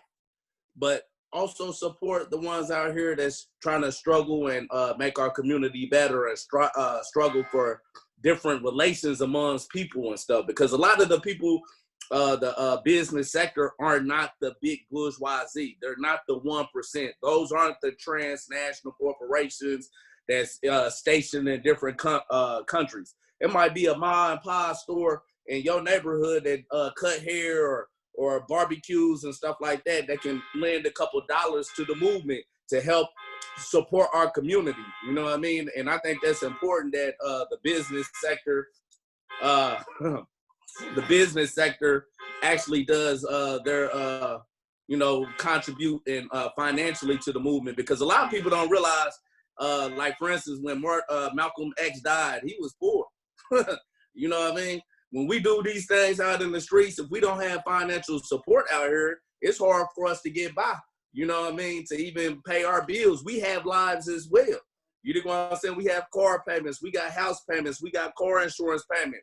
Just being able to sponsor a revolutionary, you know what I'm saying? Or sponsor a family like Katrina, or sponsor a person that's being killed by the police. You know what I'm saying? Their family, to help them advocate their cause, like Monteria Robinson, Vita Washington Sterling, Latoya Hale, Chantel Brooks, Lisa Simpson. Some of these people that's been on this show, sponsoring these families so they can get their case out there. You know what I mean? So to me, that's one of the biggest things that a lot of people can do in the business sector to support. I want to add this though, because Shupavu's husband right now is on the shoot. What she did leave out is these Supermax units is a problem. If you read this report that Human Rights Watch put out in 1997 called Cold Storage, all international institutions around the whole world looks at these institutions as torture and a violation of international law. You know what I'm saying? And they're using these same units, the same units that they hold ISIS and Al-Qaeda people on, and they even deem that torture and against international laws and stuff. Those same units was modeled after the Supermaxes over here in the United States. You know what I'm saying? I did over 10 years on these units. As strong as I am, I can tell you this, it affected me. You know what I'm saying? I saw people that committed suicide on there. They even only had a year on these units. I've saw people that, went crazy. One of my best friends went on that unit, mentally broke down, and I watched this man just literally mentally break down and have a nervous breakdown, seeing stuff that's not there, and let me know, man, I know what I'm seeing ain't real, but bro, I can't control my mind and stuff. And you can see the physical scars on a person when they're stabbed or whipped or beat up, but it's hard to see the mental scars that a lot of people suffer from, like post-traumatic stress and all that stuff. You know what I'm saying? I know even I might even have post-traumatic stress to this day. You know what I'm saying? Because I can get angry real quick, and I know it comes from those units. And my lack of fear comes from those units. It bred all the fear out of me. You know what I'm saying? So some of the stuff I can do out here that other people can't do is because those units bred all the fear out of me, because they did all the torturing that a lot of human beings ain't never had to endure. So it breeds that stuff out of you. It socially conditions you to relate to the world in a whole nother way. All right, so I got a question for you.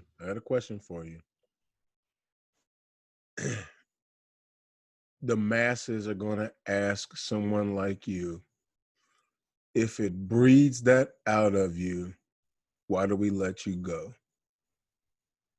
That's a good question. And this is why, like, one of the things that, like me, Kevin Rashid Johnson represent, we believe that when people go to prison, those should be turned into schools of liberation.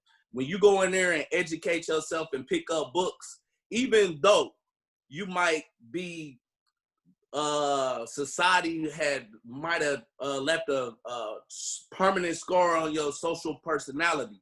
Yeah. By being educated and conscious, you can take those social scars and channel it in a direction for good. You know what I'm saying? If I would have never picked up no books and would have came back out here to society, I'll let you know, like this, Moose, I would have been out here just like a lot of these dudes out here and reaping havoc on our community, because I wouldn't have had no purpose, no meaning, no direction, no understanding of why these conditions are like they are out here and why they even created an individual like me.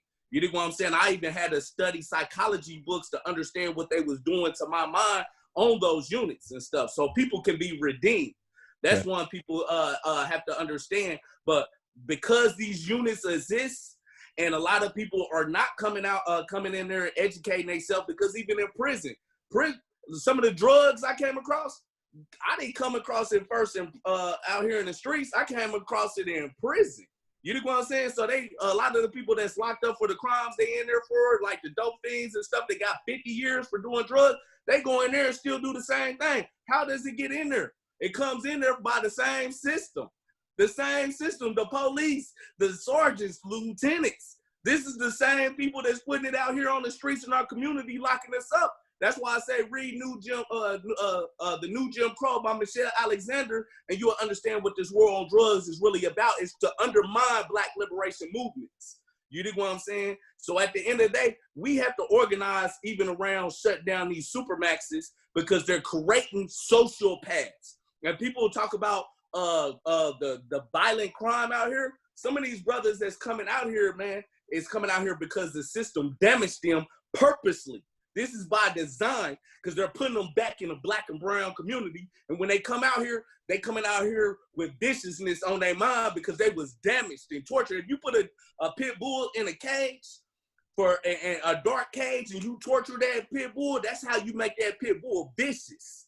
You know what I'm saying? It's the same with human beings. But once you become conscious, though, you can challenge that in a way where you can fight for our community. And that's what I've been out here doing, fighting for our community. Yeah, I don't have no fear. Yeah, I got a lot of aggressive and anger built up on me, but I'm going to take it against my real enemy that is committed genocide on our people for 400 years. You know what I'm saying? And do it for good instead of being out here destroying our community.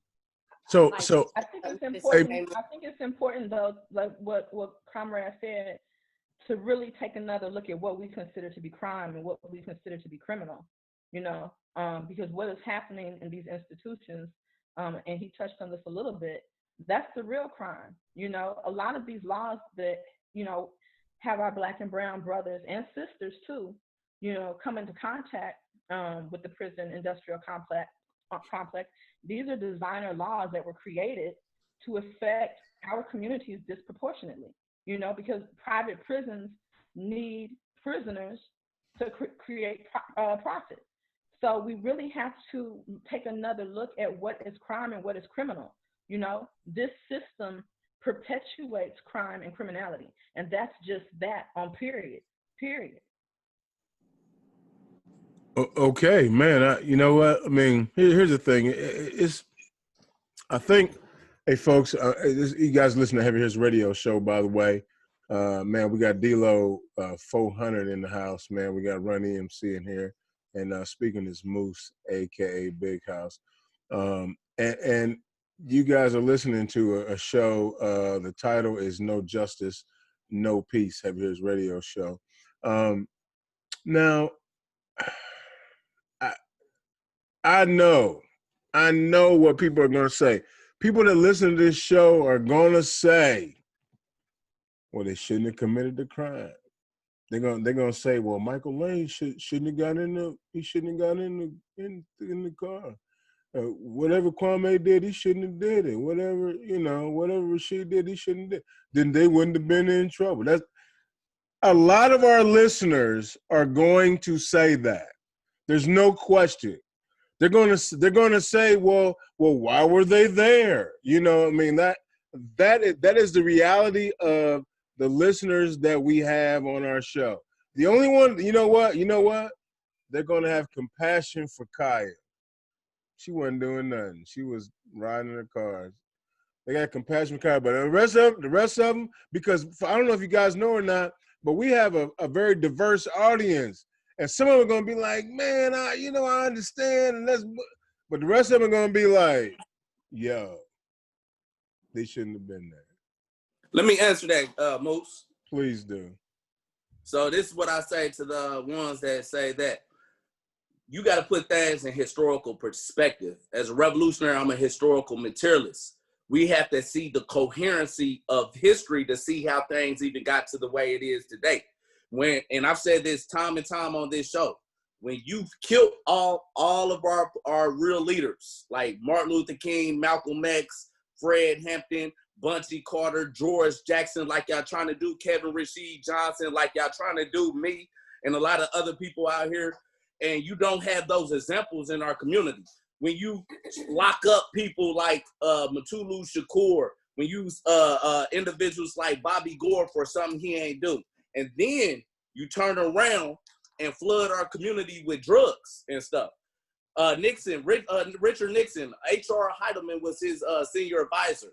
In his diary, he said, the real problem in America is the black population, but we can't seem like we're targeting them because, you know, this is the ending of segregation. So this is when they come up with the war on drugs. So when we look at how the drugs infected our community, in 1982 is when the war on drugs was even enacted.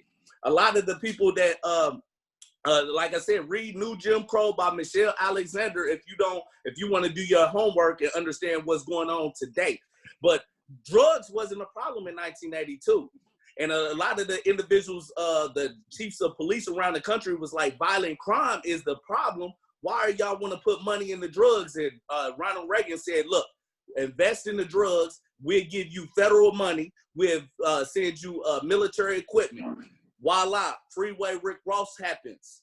Freeway Rick Ross, if you know the story of Freeway Rick Ross, biggest drug dealer in the history of the United States, the CIA, through a guy named Danilo Blandon, was funneling drugs into the black community from outside of the United States. And the CIA was part of this. At the same time, they're flooding our community in the United States. Over in California, it got so flooded with drugs that even the Bloods and the Crips had to leave to even make money. So they spread the violent gang culture that came about once they cut off all the leadership of these street organizations. Because a lot of people have been on here learning about Benny Lee, Ike Taylor, and Melvin and all them. They was against that drug stuff. You know what I'm saying? You couldn't even bring drugs in Chicago. But once you knock off leadership like that and replace it with other opportunistic leadership, and then you have spread this gang culture, this new area of gang culture around the country, you have created conditions in our community where majority of the people is going to grow up wanting to be like gang bangers, want to be drug dealers, pimps, stick-up mans. These are the examples I saw coming up that I looked up to in my community, because I didn't know no Fred Hamptons in my community. I didn't know no Malcolm X's in my community. Right. Only thing I could look up is to be maybe at the very most a preacher or something like that. But a lot of the preachers and stuff wasn't in our community standing out there with us. A lot of them was scared to come to our community. It wasn't a lot of Martin Luther Kings that come over here and really was out here in the community with us youngsters that was trying to find our way in life. They grew up at a time when we was trying to find our identity and was angry at life because we didn't have no real direction. You dig what I'm saying? So if you look at the concerted pieces of puzzle that came together for a lot of the conditions in our community, they created the perfect storm. I feel like Malcolm X, I was destined to go to prison one day in my life because I didn't have that example to really help me stay on a path that where I am today. I would have never picked up no book about the Black Panther Party until I went to prison. You know, the first time I heard about the Black Panther Party was from this preacher that was talking about the Black Panther Party was like the Ku Klux version of the a black version of the Ku Klux Klan. So we getting miseducation as well. We going to school, never learning our real history. They telling us about Christmas addicts that fought for a country that didn't care about him one bit. He didn't fight. He got shot right away. Like Christmas addicts got shot right away. He didn't fight. He didn't get a chance to fight. Hey, so real quick. Holy cow, folks! Y'all know Kwame. Like, we let him go. He'll just go and go and go. It'll be midnight. We sitting up in here. Hey. It's the Heavy Hitters Radio Show. We got Kwame Shakur on here. We got Chaplin Ruth Taylor in here, man. We got Shupavu. How come I can't say it right? Shupavu Wa Kirima. I said it. Yeah, it's Shupavu. Shupavu's up in here, man. Hey, I tell you what, guys. Cee Gee is, I believe he's sending the videos. And if you haven't seen it, matter of fact, I'm going to get into his story. Mr. Murrell, we're going to get into that story right now. And so he's going to tell you what the names of those videos that are on YouTube. I've watched them myself, by the way. I got them last week and I watched them, and holy cow. So I can't wait to hear his perspective on them. And Kwame, let him talk. I know you know about it, but let Cee Gee talk, man. I know how you are. But hey, Long Green 400, you good? Oh gosh.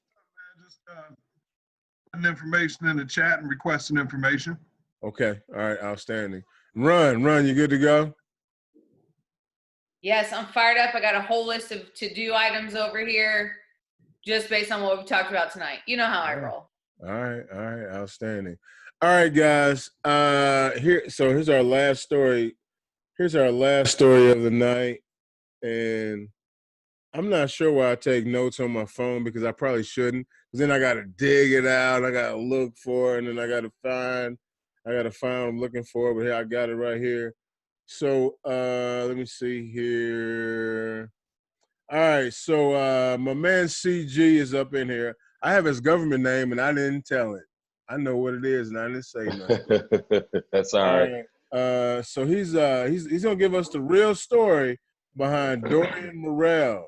He was murdered at a protest in Indianapolis on May 31st, 2020. And from what I understand, the person that was locked up didn't do it. So man, we're gonna get the direct information from Cee Gee, who is Dorian's cousin. And then Kwame has also been working with the family. So he's gonna have his thoughts in there as well, just not as much as Cee Gee. All right, Cee Gee, what's happening, man? It's Moose, aka Big House. Hey, how you doing, Moose, man? I appreciate you for having me on, man. We just trying to get light to this situation and get the real facts out to the community because the media is twisting the story and it's not really true what they're saying out there. Okay, talk to us. All the time. This all started during the George Floyd protest downtown Indianapolis, May 30th. There was a lot of commotion going on. There was a lot of things going on downtown. There was a lot of things reported. During those things that were going on, I guess there was a so-called altercation that was reported by the so-called shooter by the name of Tyler Newby. This happened on the Circle right by the Chase Bank. There's a couple of hotels there. There's a Chase Bank right there on the corner. There's plenty of buildings around. When the so-called altercation happened, what was reported by Tyler Newby is that him and his friend was just downtown seeing what's going on. They wanted to know what was going on during the protest. For whatever reason, he had a firearm on him, which I don't understand why you want to bring a firearm to a peaceful protest to begin with anyway. They said they were walking around downtown and they said that they picked up one of the gas canisters that the police were shooting into the crowd. Once they picked that up, Tyler Newby then stated he was surrounded by a group of thugs, is what he said, which we all know what that means. You know what I mean? Black guys is what he really wanted to say, but he said a group of thugs. Then he said that he doesn't know from who or from where, but somehow he was either shoved or pushed and he ended up on the ground. He also reported once he hit the ground, he didn't know what was going on. When he looked up, he said that he seen my cousin Dorian standing over him, and his first instinct was to shoot. He wasn't being attacked. Dorian was unarmed. There's a lot of speculation that was about what happened. There's a lot of things that were twisted, but we're trying to provide the real facts about it. At first, they were saying there was no video footage of it. They were saying there was no witnesses. The only witnesses that were the only stories that they reported was the so-called shooter Tyler Newby and his so-called friend. I'm not sure what his name is. That they said they ran from the scene. Tyler reported once he ran from the scene, he met up with his friend a couple of streets over and asked his friend what should he do. He said that his friend then told him that he should turn himself in. Then he said Tyler stated that they then went on to find the closest police officer that they can find. And the report says that he gave the police officer a 9mm handgun. He told the police officer that he was in an altercation with someone around the Circle. He doesn't know exactly where, and he shot the person and ran off, is what he reported to the officer. When my family first got the report, it was kind of speculation about what was going on. Some things weren't adding up. So we started digging deeper into the case. Once we got deeper into the case, there was some disturbing evidence that was brought forth by a few eyewitnesses that were on the scene. We have recorded statement. I have actual video footage of the shooting, which is in the link that I sent you guys. It kind of explains everything that's going on with it.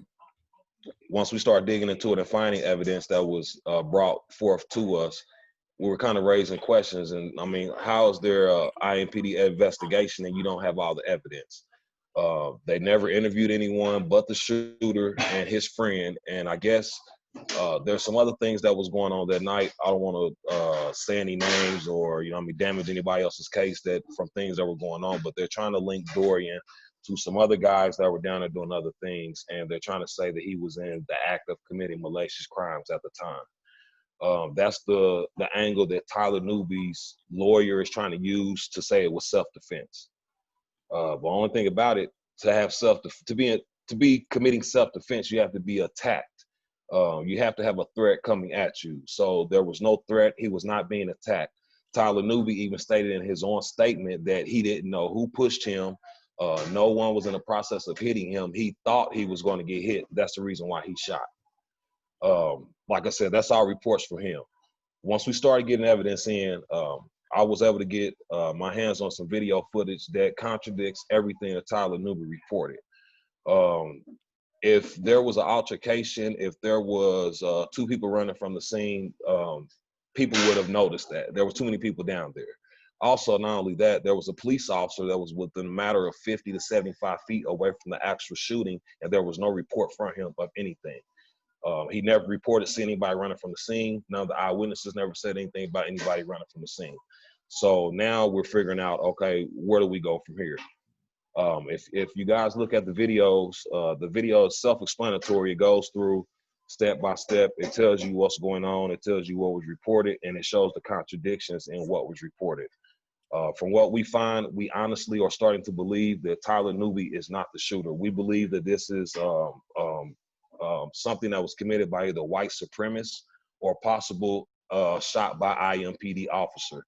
I have a picture of the actual IMPD officer that's standing not even 50 feet away with a 9mm carbine rifle in his hand, which is what IMPD carries in their arsenal, and also which is the caliber of bullet that they say that shot Dorian. But at the same time, they don't have any type of ballistic evidence. They told us it may take anywhere from 6 to 7 weeks for an autopsy. Only thing they have is the gun. I even spoke with the prosecutor. I've been in contact with the prosecutor myself. He even told me that there was no shell casings found on the scene to match to the gun, which I don't understand how that can even happen. There's just a lot of questions that's going on. There's a lot of speculation and things aren't adding up. So we're in the process of trying to get the actual facts out to the community and to the media. The way we can bring light on exactly what's going on. Hopefully we can get some other people to come in. Yeah, he's showing the picture there. That's in front of the Chase Bank. I don't understand how there could be a shooting or altercation and you have a trained IMPD officer within a matter of 50 to 75 feet away and he doesn't report anything. Multiple people on the scene there said that there was no altercation. Even Dorian's brother, which was with him at the time, said there was no altercation. If there was an altercation of people running from the scene, there's too many cameras down there. No one was caught running from the scene. Even on the video that Moose is showing there on the screen, you even hear someone on the actual video footage say they're shooting from the building or they're shooting from the roof. You don't hear anyone on screen say, oh, that guy just shot him and ran off. You don't hear anyone say, oh, he just shot him or anything like that. Only thing people are saying is they don't know where the shots are coming from. And there were also reports in the area that the only people in the area that were firing any type of weapon was IMPD. There was also white militia in the area that was armed, and they were also, I mean, in the area as police were. At the same time that Dorian was shot, if you also look at the video, there's 2 kids laying on the ground. If it was actually done as Tyler Newby reported, how can one bullet hit 2 kids at the same time? When you look at that footage, one of the kids on the ground is curled up in pain. He's crying because he was hit with a rubber bullet. The other kid laying on that ground is my cousin Dorian with the bullet hole in his chest that killed him. So we're trying to understand, how does one shot hit 2 people with 2 different type of bullets? One person's dead, one person's not. All the evidence that they're trying to say that they're bringing forth, it just doesn't add up to what video footage that we've come across and what statements that we have come across from actual eyewitnesses. So we're here, you know what I mean, trying to get the word out. Hopefully somebody can come forth with some more evidence to help us out, to get more light on this story. But our family is just really in, I mean, we're at all right now. We're just trying to figure out what's going on. Nothing's adding up for us. The prosecutor's office really isn't dealing with us, really. They're giving us bits of information that they have to. The media doesn't want to cover it because there was a white shooter. There's just a lot of things that's going on that doesn't add up about it. So all right. So I want to get a few things squared away. So Tyler Newby is a pilgrim. Is that right? Yes, he is. Actually, we've also found out his father is also in connection with IMPD law enforcement somehow. I don't know how, which is also a reason why we think it played in factor of him getting a $250,000 bond on a murder charge, which is unheard of in Indiana. I spoke with the prosecutor and I asked him, okay, so if I was going to a gas station, I come out the gas station, somebody pushes me to the ground, I get up and shoot the first person I see, what's going to happen to me? He told me I'll be locked up for murder and I wouldn't get a bond. So I'm trying to understand, why does Tyler Newby get a bond? And basically the evidence that we brought forth is contradicting everything. So he should be brought back into custody and there should be a proper investigation done, but they're not trying to do that. So Mr. Newby is out. Is that right? Yes, he is. Yes, he is. He's out on $250,000 bond. He got out about 2, maybe 3 weeks ago. Okay. All right. So then, okay. So your cousin was out on this protest night. Yes. He was one of the peaceful protesters out downtown during the protest. Right. And so he's down. And I watched the video. By the way, guys, the video is called Justice for the number 4 Dorian. It's on YouTube. Justice for Dorian. You can look it up on YouTube. You can pull it up right there. It's right there for you. I have, matter of fact, I have 2 copies of it because Kwame is thorough. So he sent me two copies of that, and I got another. Well, actually, there's 2 different videos there. The first video kind of explains the situation and what was reported by Tyler Newby in the police report. Yep. The second video goes into the contradiction of why the evidence isn't adding up to the story that he told. Right. I have 2 of the second one and 1 in the first one. That's what that was important. Okay. Yeah, he made sure. He made sure I knew what was happening. And so, folks, man, you listen to his radio show, and like I said, we bring the news to you, and this is news in the city that we do the show. I don't know if you guys know or not, but Moose was born on 10th Street in Hallville, USA. The reason I got this belly, you can't see the belly right now, but the reason I got this belly because I live right down the street from Long's Bakery. Yeah, like for several years, you know what I mean? And so I never could get rid of the belly, and I'm a man of a certain age now because of it. But anyway, these stories are happening here in Indianapolis, Long Green 400. What questions do you have for Cee Gee? Definitely, man. My condolences, man. Certainly, we've been hearing his name quite a bit. Appreciate it. Just around the Black community and social media and what have you. At this point, you know what I'm saying? How can the community best support you? What's kind of the end game, and what does justice look like for Dorian at this point for you? Right now, justice is information for us right now. There's so many questions behind what actually happened that we really don't know what direction to go in. But our main position right now is trying to get the truth out to the community and get the actual facts in, because this case is still under investigation. This case is still currently going on. He goes back to court actually later on here in September for evidence hearing. So we're still going through the process. We don't want to damage anything that could help us figure out what's going on, but at the same time, we need to get the information out there because the media is not doing what they're supposed to do as far as reporting it to the community. I wonder what's the reason? Like, what's the reason that? Because when Kwame hit me up, I'm like, I don't think I've heard about this a whole lot. You know what I mean? Yeah, they're doing their best. They're doing their best to try to sweep it under the rug because of the implications that could come behind it with IMPD, the white supremacists, or whoever case it may be.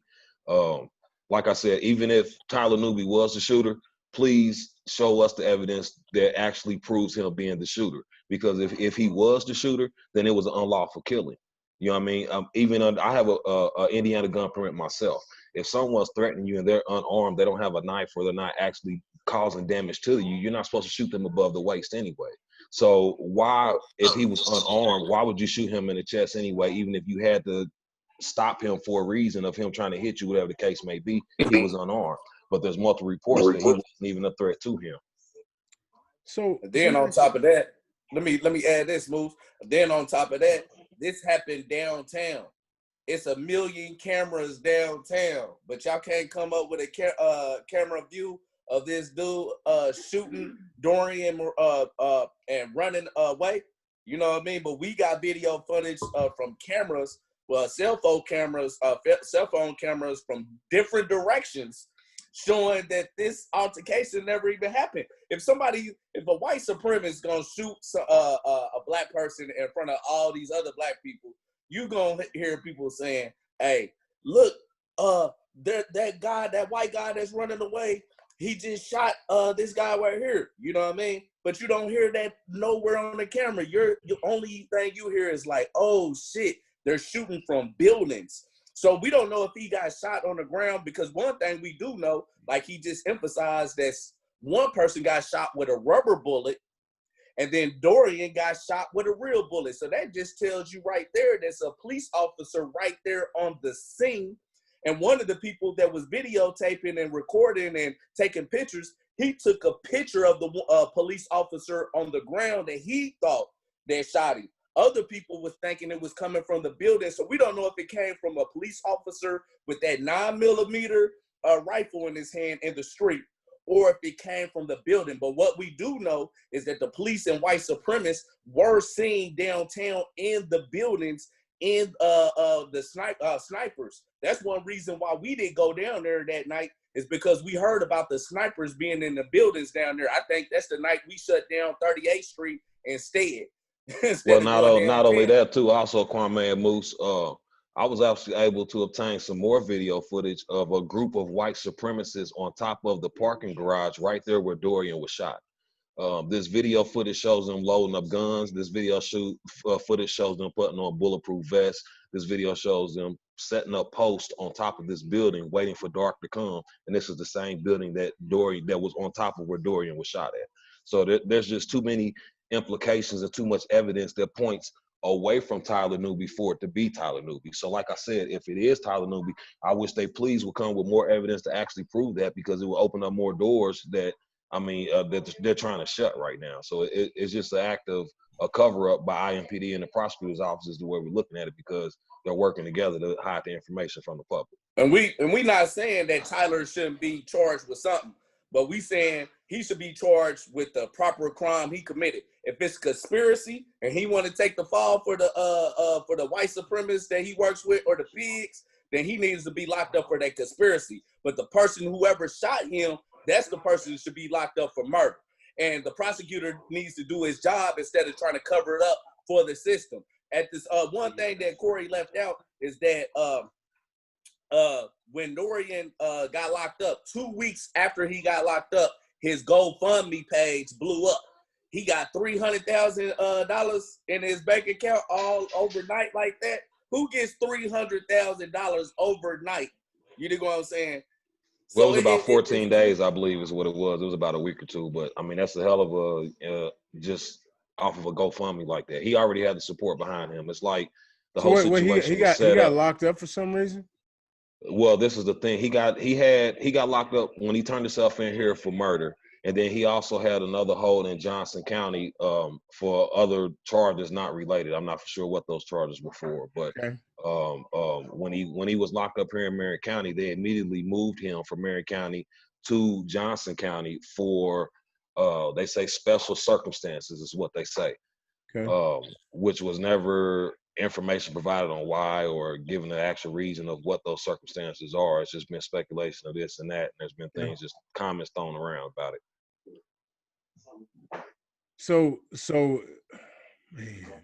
I have some things. Go. Moose, I think you didn't hear a whole lot about Dorian's case, because I believe this was near the same time that Drayshawn Reed was shot. And so I think that story kind of overtook Indianapolis during that time. Cee Gee, I have a couple questions for you. So my activism lane is writing. So I remember writing and asking for the autopsy to be released for Dorian. It has not been released to the family? No, it has not. They gave us an explanation of, they told us basically the method of killing. What they told us was that the entry wound for the bullet was through his chest, through his heart, through his esophagus, and out his back. Which, I'm not a medical major or anything like that, but common sense tell you if you're standing over the top of a person and they shoot you from up under you, their bullet's not going to travel in that type of direction. So, that's another thing that kind of raises question of how does a bullet go that type of direction and you're standing over the top of a person that you just knocked on the ground? It just doesn't add up. So, but no, they have not released the autopsy yet. I spoke with the actual prosecutor myself, and he said that it could be another, I guess, 6 to 8 weeks before autopsy is even given to us.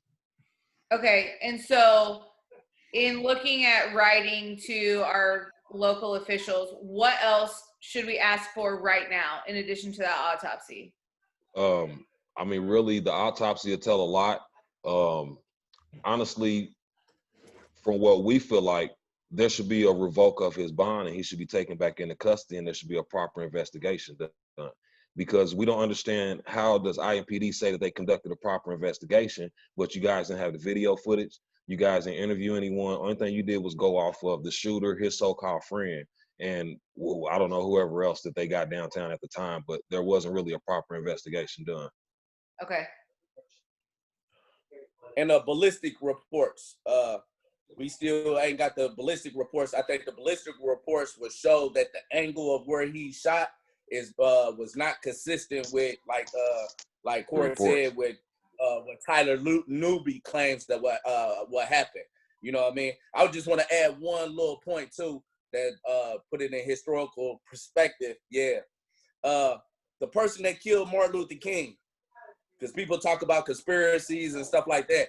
A lot of people don't know that the King family, to the day, the person that was in prison for killing Martin Luther King, they actually came to his aid and tried to help him get out of prison because they realized he wasn't even the person that killed Martin Luther King. You know what I'm saying? So they don't have no problem. I don't even know how some of this stuff even gets organized like this, because it's like out of a straight movie and stuff. You know what I'm saying? That's what even the situation with Rashid or even with the situation with Katrina and Michael Lane and stuff. A lot of this stuff is like we wasn't here and actually experiencing this. People couldn't even actually believe this could even happen. You know what I'm saying? But like I said, with the situation with Martin Luther King, if the Martin Luther King family went to bat for the person that didn't kill him, and it was a bigger conspiracy behind who killed Martin Luther King, and we don't know to this day, this is even more important to solve this, because whoever shot him is still out here today. If it's an IMPD officer or a white supremacist out here today and they're terrorists, and we should call them for what they is, and they should be locked up for murder. Hey, so folks, listen to Heavy Hitters Radio Show, man. Holy cow, like I'm a little bit dumbfounded by all the information we've gotten, and I can tell you that oh wait, there's a look on the board here, let me see. And Artonia Armstrong, they are covering up something, I feel it in my belly. That's the grandma, right? Yes, it is. And then she said Tyler's GoFundMe. That's the shooter. She said Tyler's GoFundMe is what Miss Armstrong posted. Miss Armstrong, I need to pay attention to that. A lot of people don't hit us up on that, so I appreciate you listening and chiming in, man. Hey man, shout out to all the neighbors at the Heavy Hitters Radio Show and the new folks that we have. Man, you know what? Keep listening to us. It's not always as heavy, by the way. Sometimes we are totally silly for about 2 hours and then we go to bed. So it's like that sometimes. Hey, all right. So listen up. I got a I'm sorry. Go ahead. Can I add one thing real quick? Please. For all of our listeners. So I will draft some letters to our local officials, especially on behalf of the Indy 3, and Dorian. And so then the heavy hitters can take those emails and post them so that in numbers we can send those messages to our local officials. Done. Okay, Done deal, appreciate that. We appreciate that. That's one thing that we're trying to do also is just kind of get the community behind this. That way we can try to get the real evidence out. Done And deal. if y'all can do something about Rashid Thank you too, also. because Rashid happened that he's in Indiana as well, down in the Supermax. If we can get some support by email campaign, calling and stuff like that, because they try to assassinate him just a week and a half ago. You know what I mean? So I think what I need to do. I think what we need to do, Kwame, is get Run on there because she's good at this, and you and Shupavu, and then that way she can draft it the way it's supposed to be, and then we can post it for you guys and get it out there that way. How's that? So we just need to schedule before we get off here. We'll schedule another Zoom for that day. Hey, so real quick, guys, man, I'm so glad that you guys hung here tonight, man. You heard 4 heavy stories about people that have either been imprisoned, been taken, and we don't have no idea where they are, or killed with no explanation. And all we're looking for, if you know Moose in the regular world, you know that one of the things I ask for is to remain peaceful. I always ask people to mentor somebody, and I always ask you to rock cool socks. And then I also want you to have unity, right? And so one of the things we need to have is I think we're all looking for unity. Tyler Newby, I'm going backwards here. Tyler Newby is a pilgrim, and these guys aren't saying fry him. They're saying, find the guy who killed my family member. That's what we're looking for. Find the guy that killed my family member and let's prosecute him, not this guy, unless he's the one that's conspiring. And then guess what? Then he has charges. All right. Well, he's got to be linked in. He's got to be linked in there some way, Moose, because without him, he's basically the determining factor if they can sweep that up under the rug or not. So he's involved regardless. I mean, we just want the truth and the facts to come out, and there's no way that he couldn't be involved in it. For sure. No, you are absolutely right, sir. Hey, I tell you what, man, we want justice for Kevin Rashid Johnson. I mean, you know what? Regardless of what got him in prison, the man doesn't need to have to defend himself all the time, especially on some stuff that have nothing to do with him, right? And just because he's an organizer, and we already know, and guys, we already know, by the way, when all the street organization guys are on a couple weeks ago, we know that they keep these organizers in prison because what? They're organizers. We already know that, and they become political prisoners. So Kevin Rashid Johnson, man, we know we want nothing but justice for you. We want safety. We want safety for you. Matter of fact, at the end, when we're gonna close the show tonight, we're gonna have the chaplain do a prayer for all these folks, man, because I feel like we need to, because it makes sense for sure. So guys, real quick, justice for Dorian at 317 at Gmail. That's how you hit up the family in Dorian's case. All right, and Kaya guys, Kaya Taylor Overstreet. I'm so proud of myself. Like I remember it. Kaya Taylor Overstreet. You know what? She's been missing since February 6th, 2020. And what the heck is going on? Like right. We want people to get with the family, let them know what's happening, let them get it, just communicate with them. Long Green, looks like you had a thought. Do you have something to say about anything I said so far? Okay. All right. And so folks, if you're down in Florida, Finding Kaya at Yahoo. Finding Kaya. So it's finding Cieha. Cieha, finding Cieha, finding Kaya at yahoo.com, man. Hit them up. Matter of fact, I'll pull it all up so I can say it again. All right, I can pull it all up so I can say it again. But hey, listen, human trafficking, I know it's not what we're necessarily talking about right here, but it is a serious But it could be. It could be. We don't know. That's right. It is a serious situation, folks. And there are Black women, there are women of color, you know, Mexican, Asian. By the way, I don't know if y'all know it now, but there's Pilgrim women, Pilgrim children missing too. By the way, they snatching all of them, folks. The Indian population, the Indian women, you know, and I'm by no way a racist person. I love everybody, but our Black and brown, to include Indians, to include Mexican, Puerto Rican, I mean, they're just coming up missing like nothing. They're just plainly coming missing.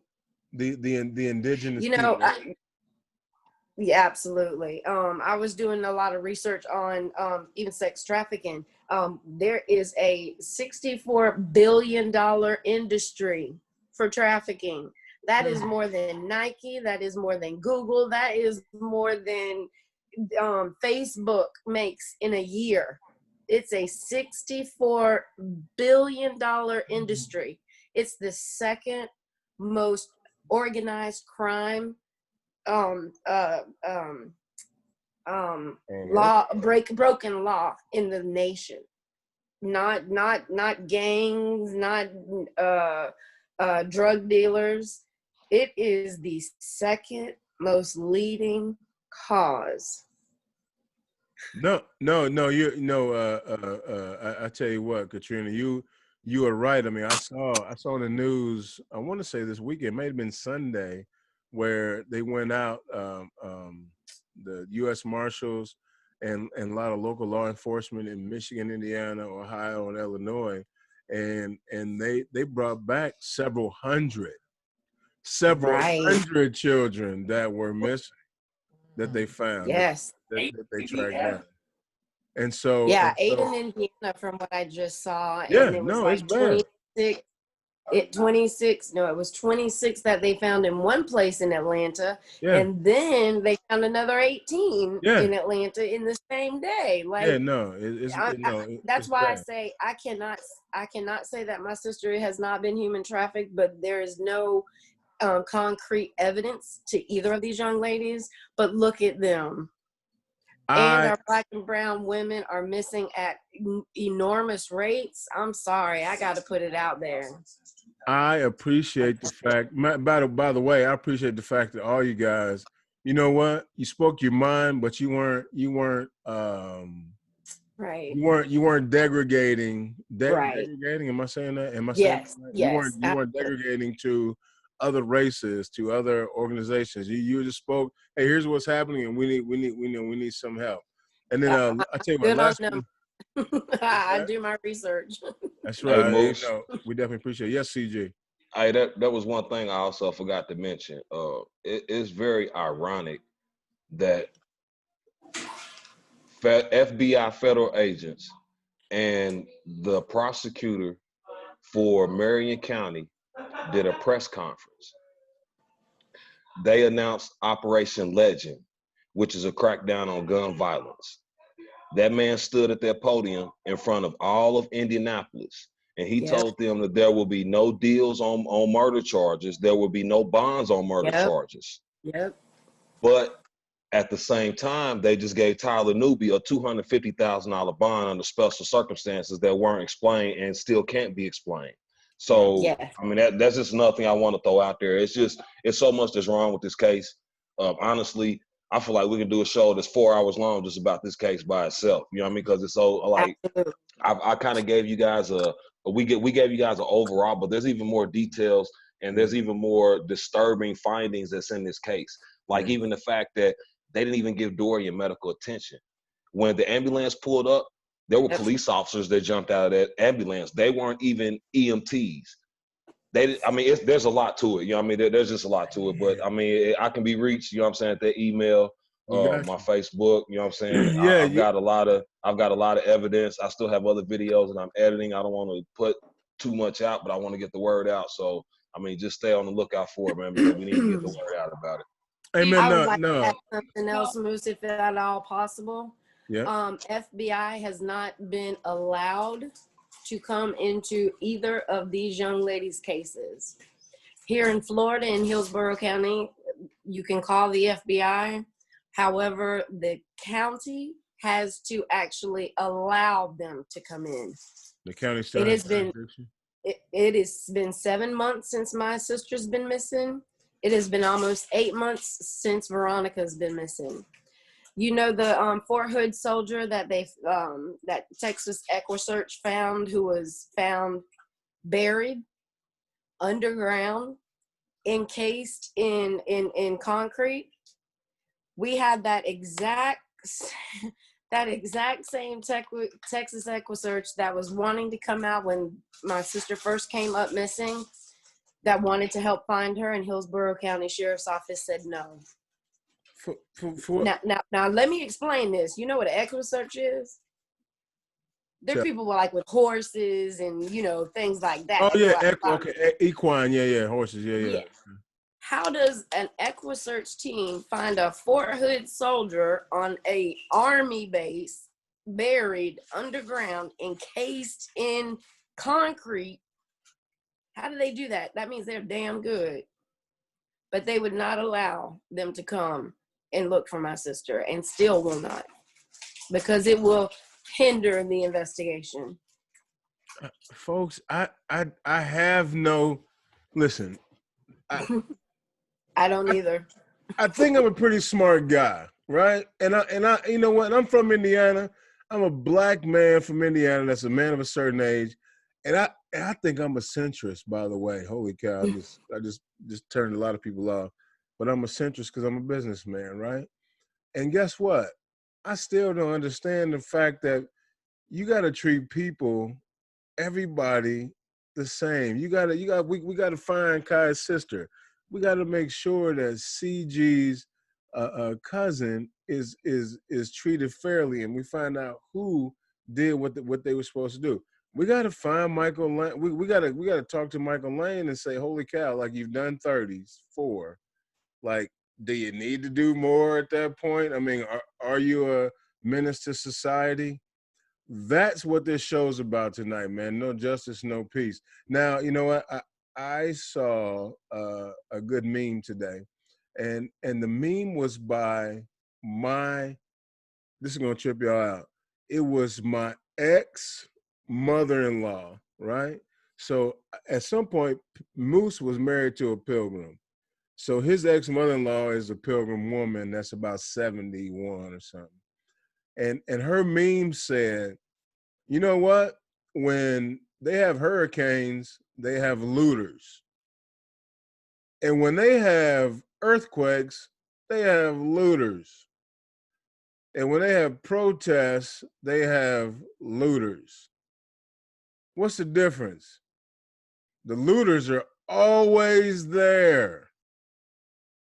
Do we care about the looters? No.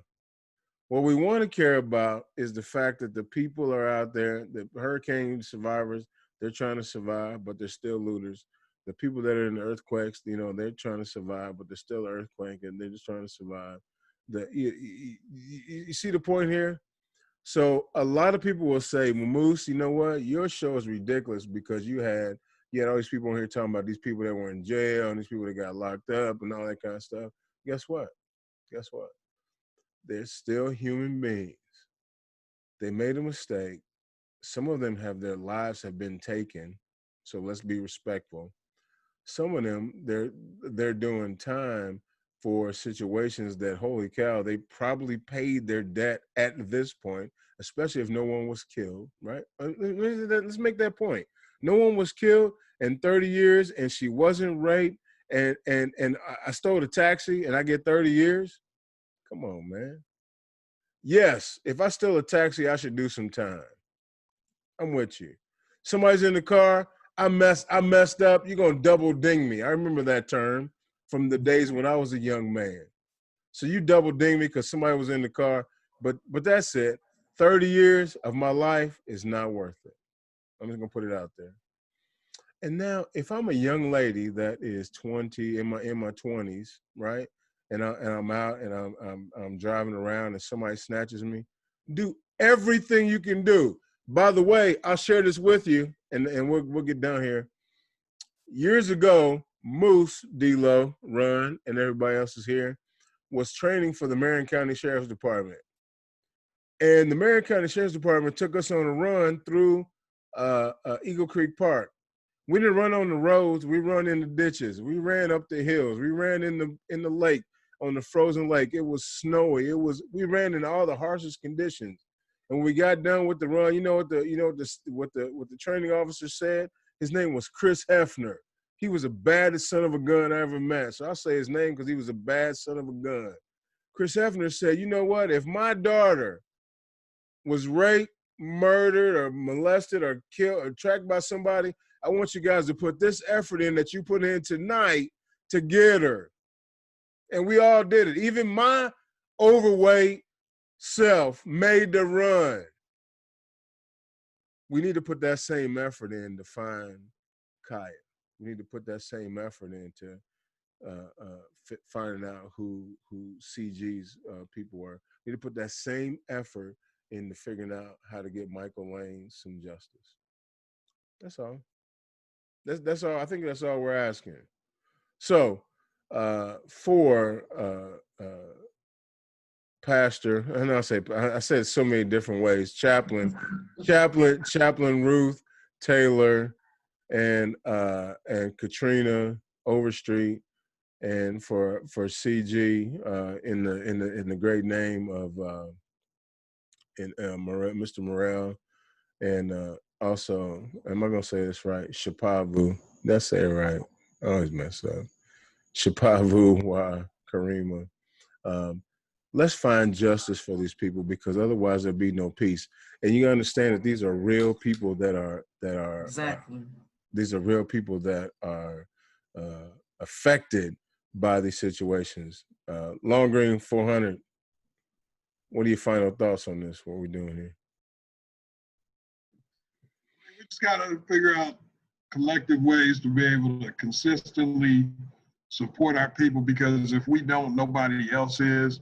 You know what I mean? If we can find certain grievances to rally behind together, you know what I mean, then we can have some impact. You know, I think one thing that we've got to be willing to do, you know, and there's so many people that have been impacted, you know what I'm saying, we almost need to put together groups of people to consistently, you know, every couple of weekends or whatever, you know what I'm saying, these are the people we're going to go out here and support. These are the letters that we're going to send, and we need to just keep hitting them, you know, with multiple people, with multiple sources coming at them, you know, consistently. But because we can't really have impact on everybody individually. But if we somehow collectively try and pull together to at least make a difference, you know what I'm saying, we can help impact some, is my belief. And certainly shows like this motivate me to want to make sure I'm doing whatever I can to support and be a part of the change. You know what I'm saying? So that's my final thought, bro.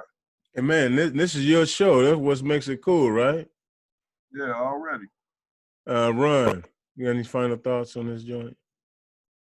Yes. So I just want to talk to the allies for a hot second. Like, we can sit and be sad, but we've got to channel our energy into something productive. It does not help anybody to sit around and be sad. Find your activism lane and do that. If you have the finances, then back different projects. Just use your strengths. And so for all the listeners, go ahead and be on the lookout for the letters that you can just blast to your local officials. We'll be sending those out. For sure. And you were being serious, but it's funny because we know that Katrina and Kwame are getting married soon. I saw it. And Long Green is the DJ. Long Green's the DJ for the wedding. Boy, I'm gonna be cutting the rug up from that joint. Oh, you know, I won't even be there.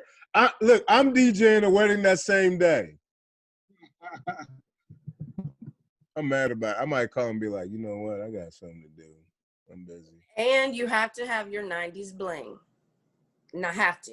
I mean, you know you what? have to be Tupac. You have to be LL Cool J. You have to be Salt and Pepper. If you're not coming in with your 90s bling, and I'm talking about up in the church, I dig that. all up in the church. We're not coming down in this white dress and tuxedo. I'm coming as Janet in Poetic Justice, and he's coming as Tupac. Already, that's what's up. You know what I'm mad about? I have my gazelles in here somewhere. I don't know what Just to lighten the load, I just want everybody to smile. What we said here is very, very dear to our hearts in each definite way, especially with Rashid. I understand what Shupavu is going through, because if my soon-to-be husband was there, I'd be blowing up. I shouldn't say that on the radio. You would be blowing them up. You mean calling them and writing them text messages and emails? Thank you. Absolutely. That's what I know my job. But it's all heartfelt. But to have you guys laugh, we want everyone to come to the wedding. If you're not in your 90s, except Miss Cosby, she has to wear her collar, but I would like to see her in some stilettos and her form dress. But come in your 90s. I do not want to see that. I'm glad I'm not going to see that. I don't want to see that. Come in your 90s bling. Be LL Cool J. Be TLC. Be Salt and Pepper. But be Moose aka Big House. I got the dumb doo-doo chain on every single day, and I wear the gazelles in real life. Exactly. I know. I've seen you. But we're going to have fun. And we, of course, want everyone to be there. But you better wear your 90s bling or I'm going to call you out. Outstanding, man. We appreciate that. I tell you what, man. Hey, I appreciate Shupavu for coming on and giving her story. Absolutely. Man, we definitely send our prayers to Rashid. Cee Gee, we will be in contact with you because you got videos to put out, and we'll help you with that distribution for sure. Definitely appreciate it, man. I appreciate everything. Thanks to everybody taking time to even listen and deal with it. Yeah, for sure, man. And come on back. Bring your friends, man. I saw you on our Heavy Hitters Facebook reposting our stuff. It was cool. I appreciate that. Oh yeah. I always got to support. Yeah. Hey, Katrina. Definitely, man. We need to find Kaya and her friend. I can't remember her name. I apologize. Veronica. We need to find Veronica and Kaya, for sure. And then I tell you what, Justice for Michael Lane, Chaplin Taylor. I called you so many names. Hey, I tell you, here's what we're gonna do. We're gonna have you do a prayer, right? And then we're going to do our closing for Heavy Hitters, and then we're going to shut it down. You guys cool with that? Heavy Hitters? All right. Chaplin Taylor, do your thing. Okay, first of all, I want to thank everybody for listening, for caring, because if it was your son or your daughter in prison, being mistreated, being missing, I guarantee you'd have a different perspective. So let's not be judgmental.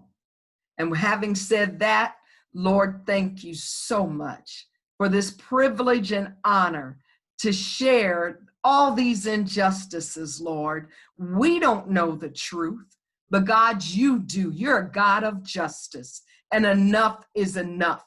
You said you would not let us go through more than what we can bear. Now I ask in your name that you send every angel out, every scout out, bring out the truth, Lord, even if it's somebody that is an official that needs to be punished, Lord. Bring out the truth. And Lord, set these people free. Bring Kaya home, Lord. And bless Mr. Johnson, Lord, down in Wabash. And bless Cee Gee's family, Lord. And I don't want to start naming names because I'm not God, you are.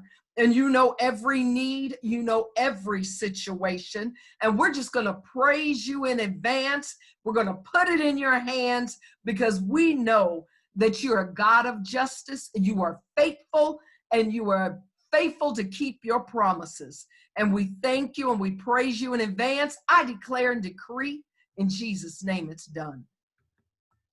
Amen. Hey, folks, the Heavy Ears Radio Show. This is Moose, aka Big Couch. Remember, we are where you are. So get comfortable. Come on in.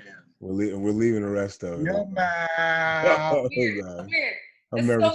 so weird. I'm nervous about it. And who we fronting for? You're right. It's who we are. You're right. You know what? That is very true. And you know what? Here's the thing. Our recording's gonna go a little longer, so there you go. Hey, guys. Hey, man. Thank you so much. This video. Once I turn it off, this video goes on. Like, matter of fact, this recording right now. I'm gonna stop the recording. Right.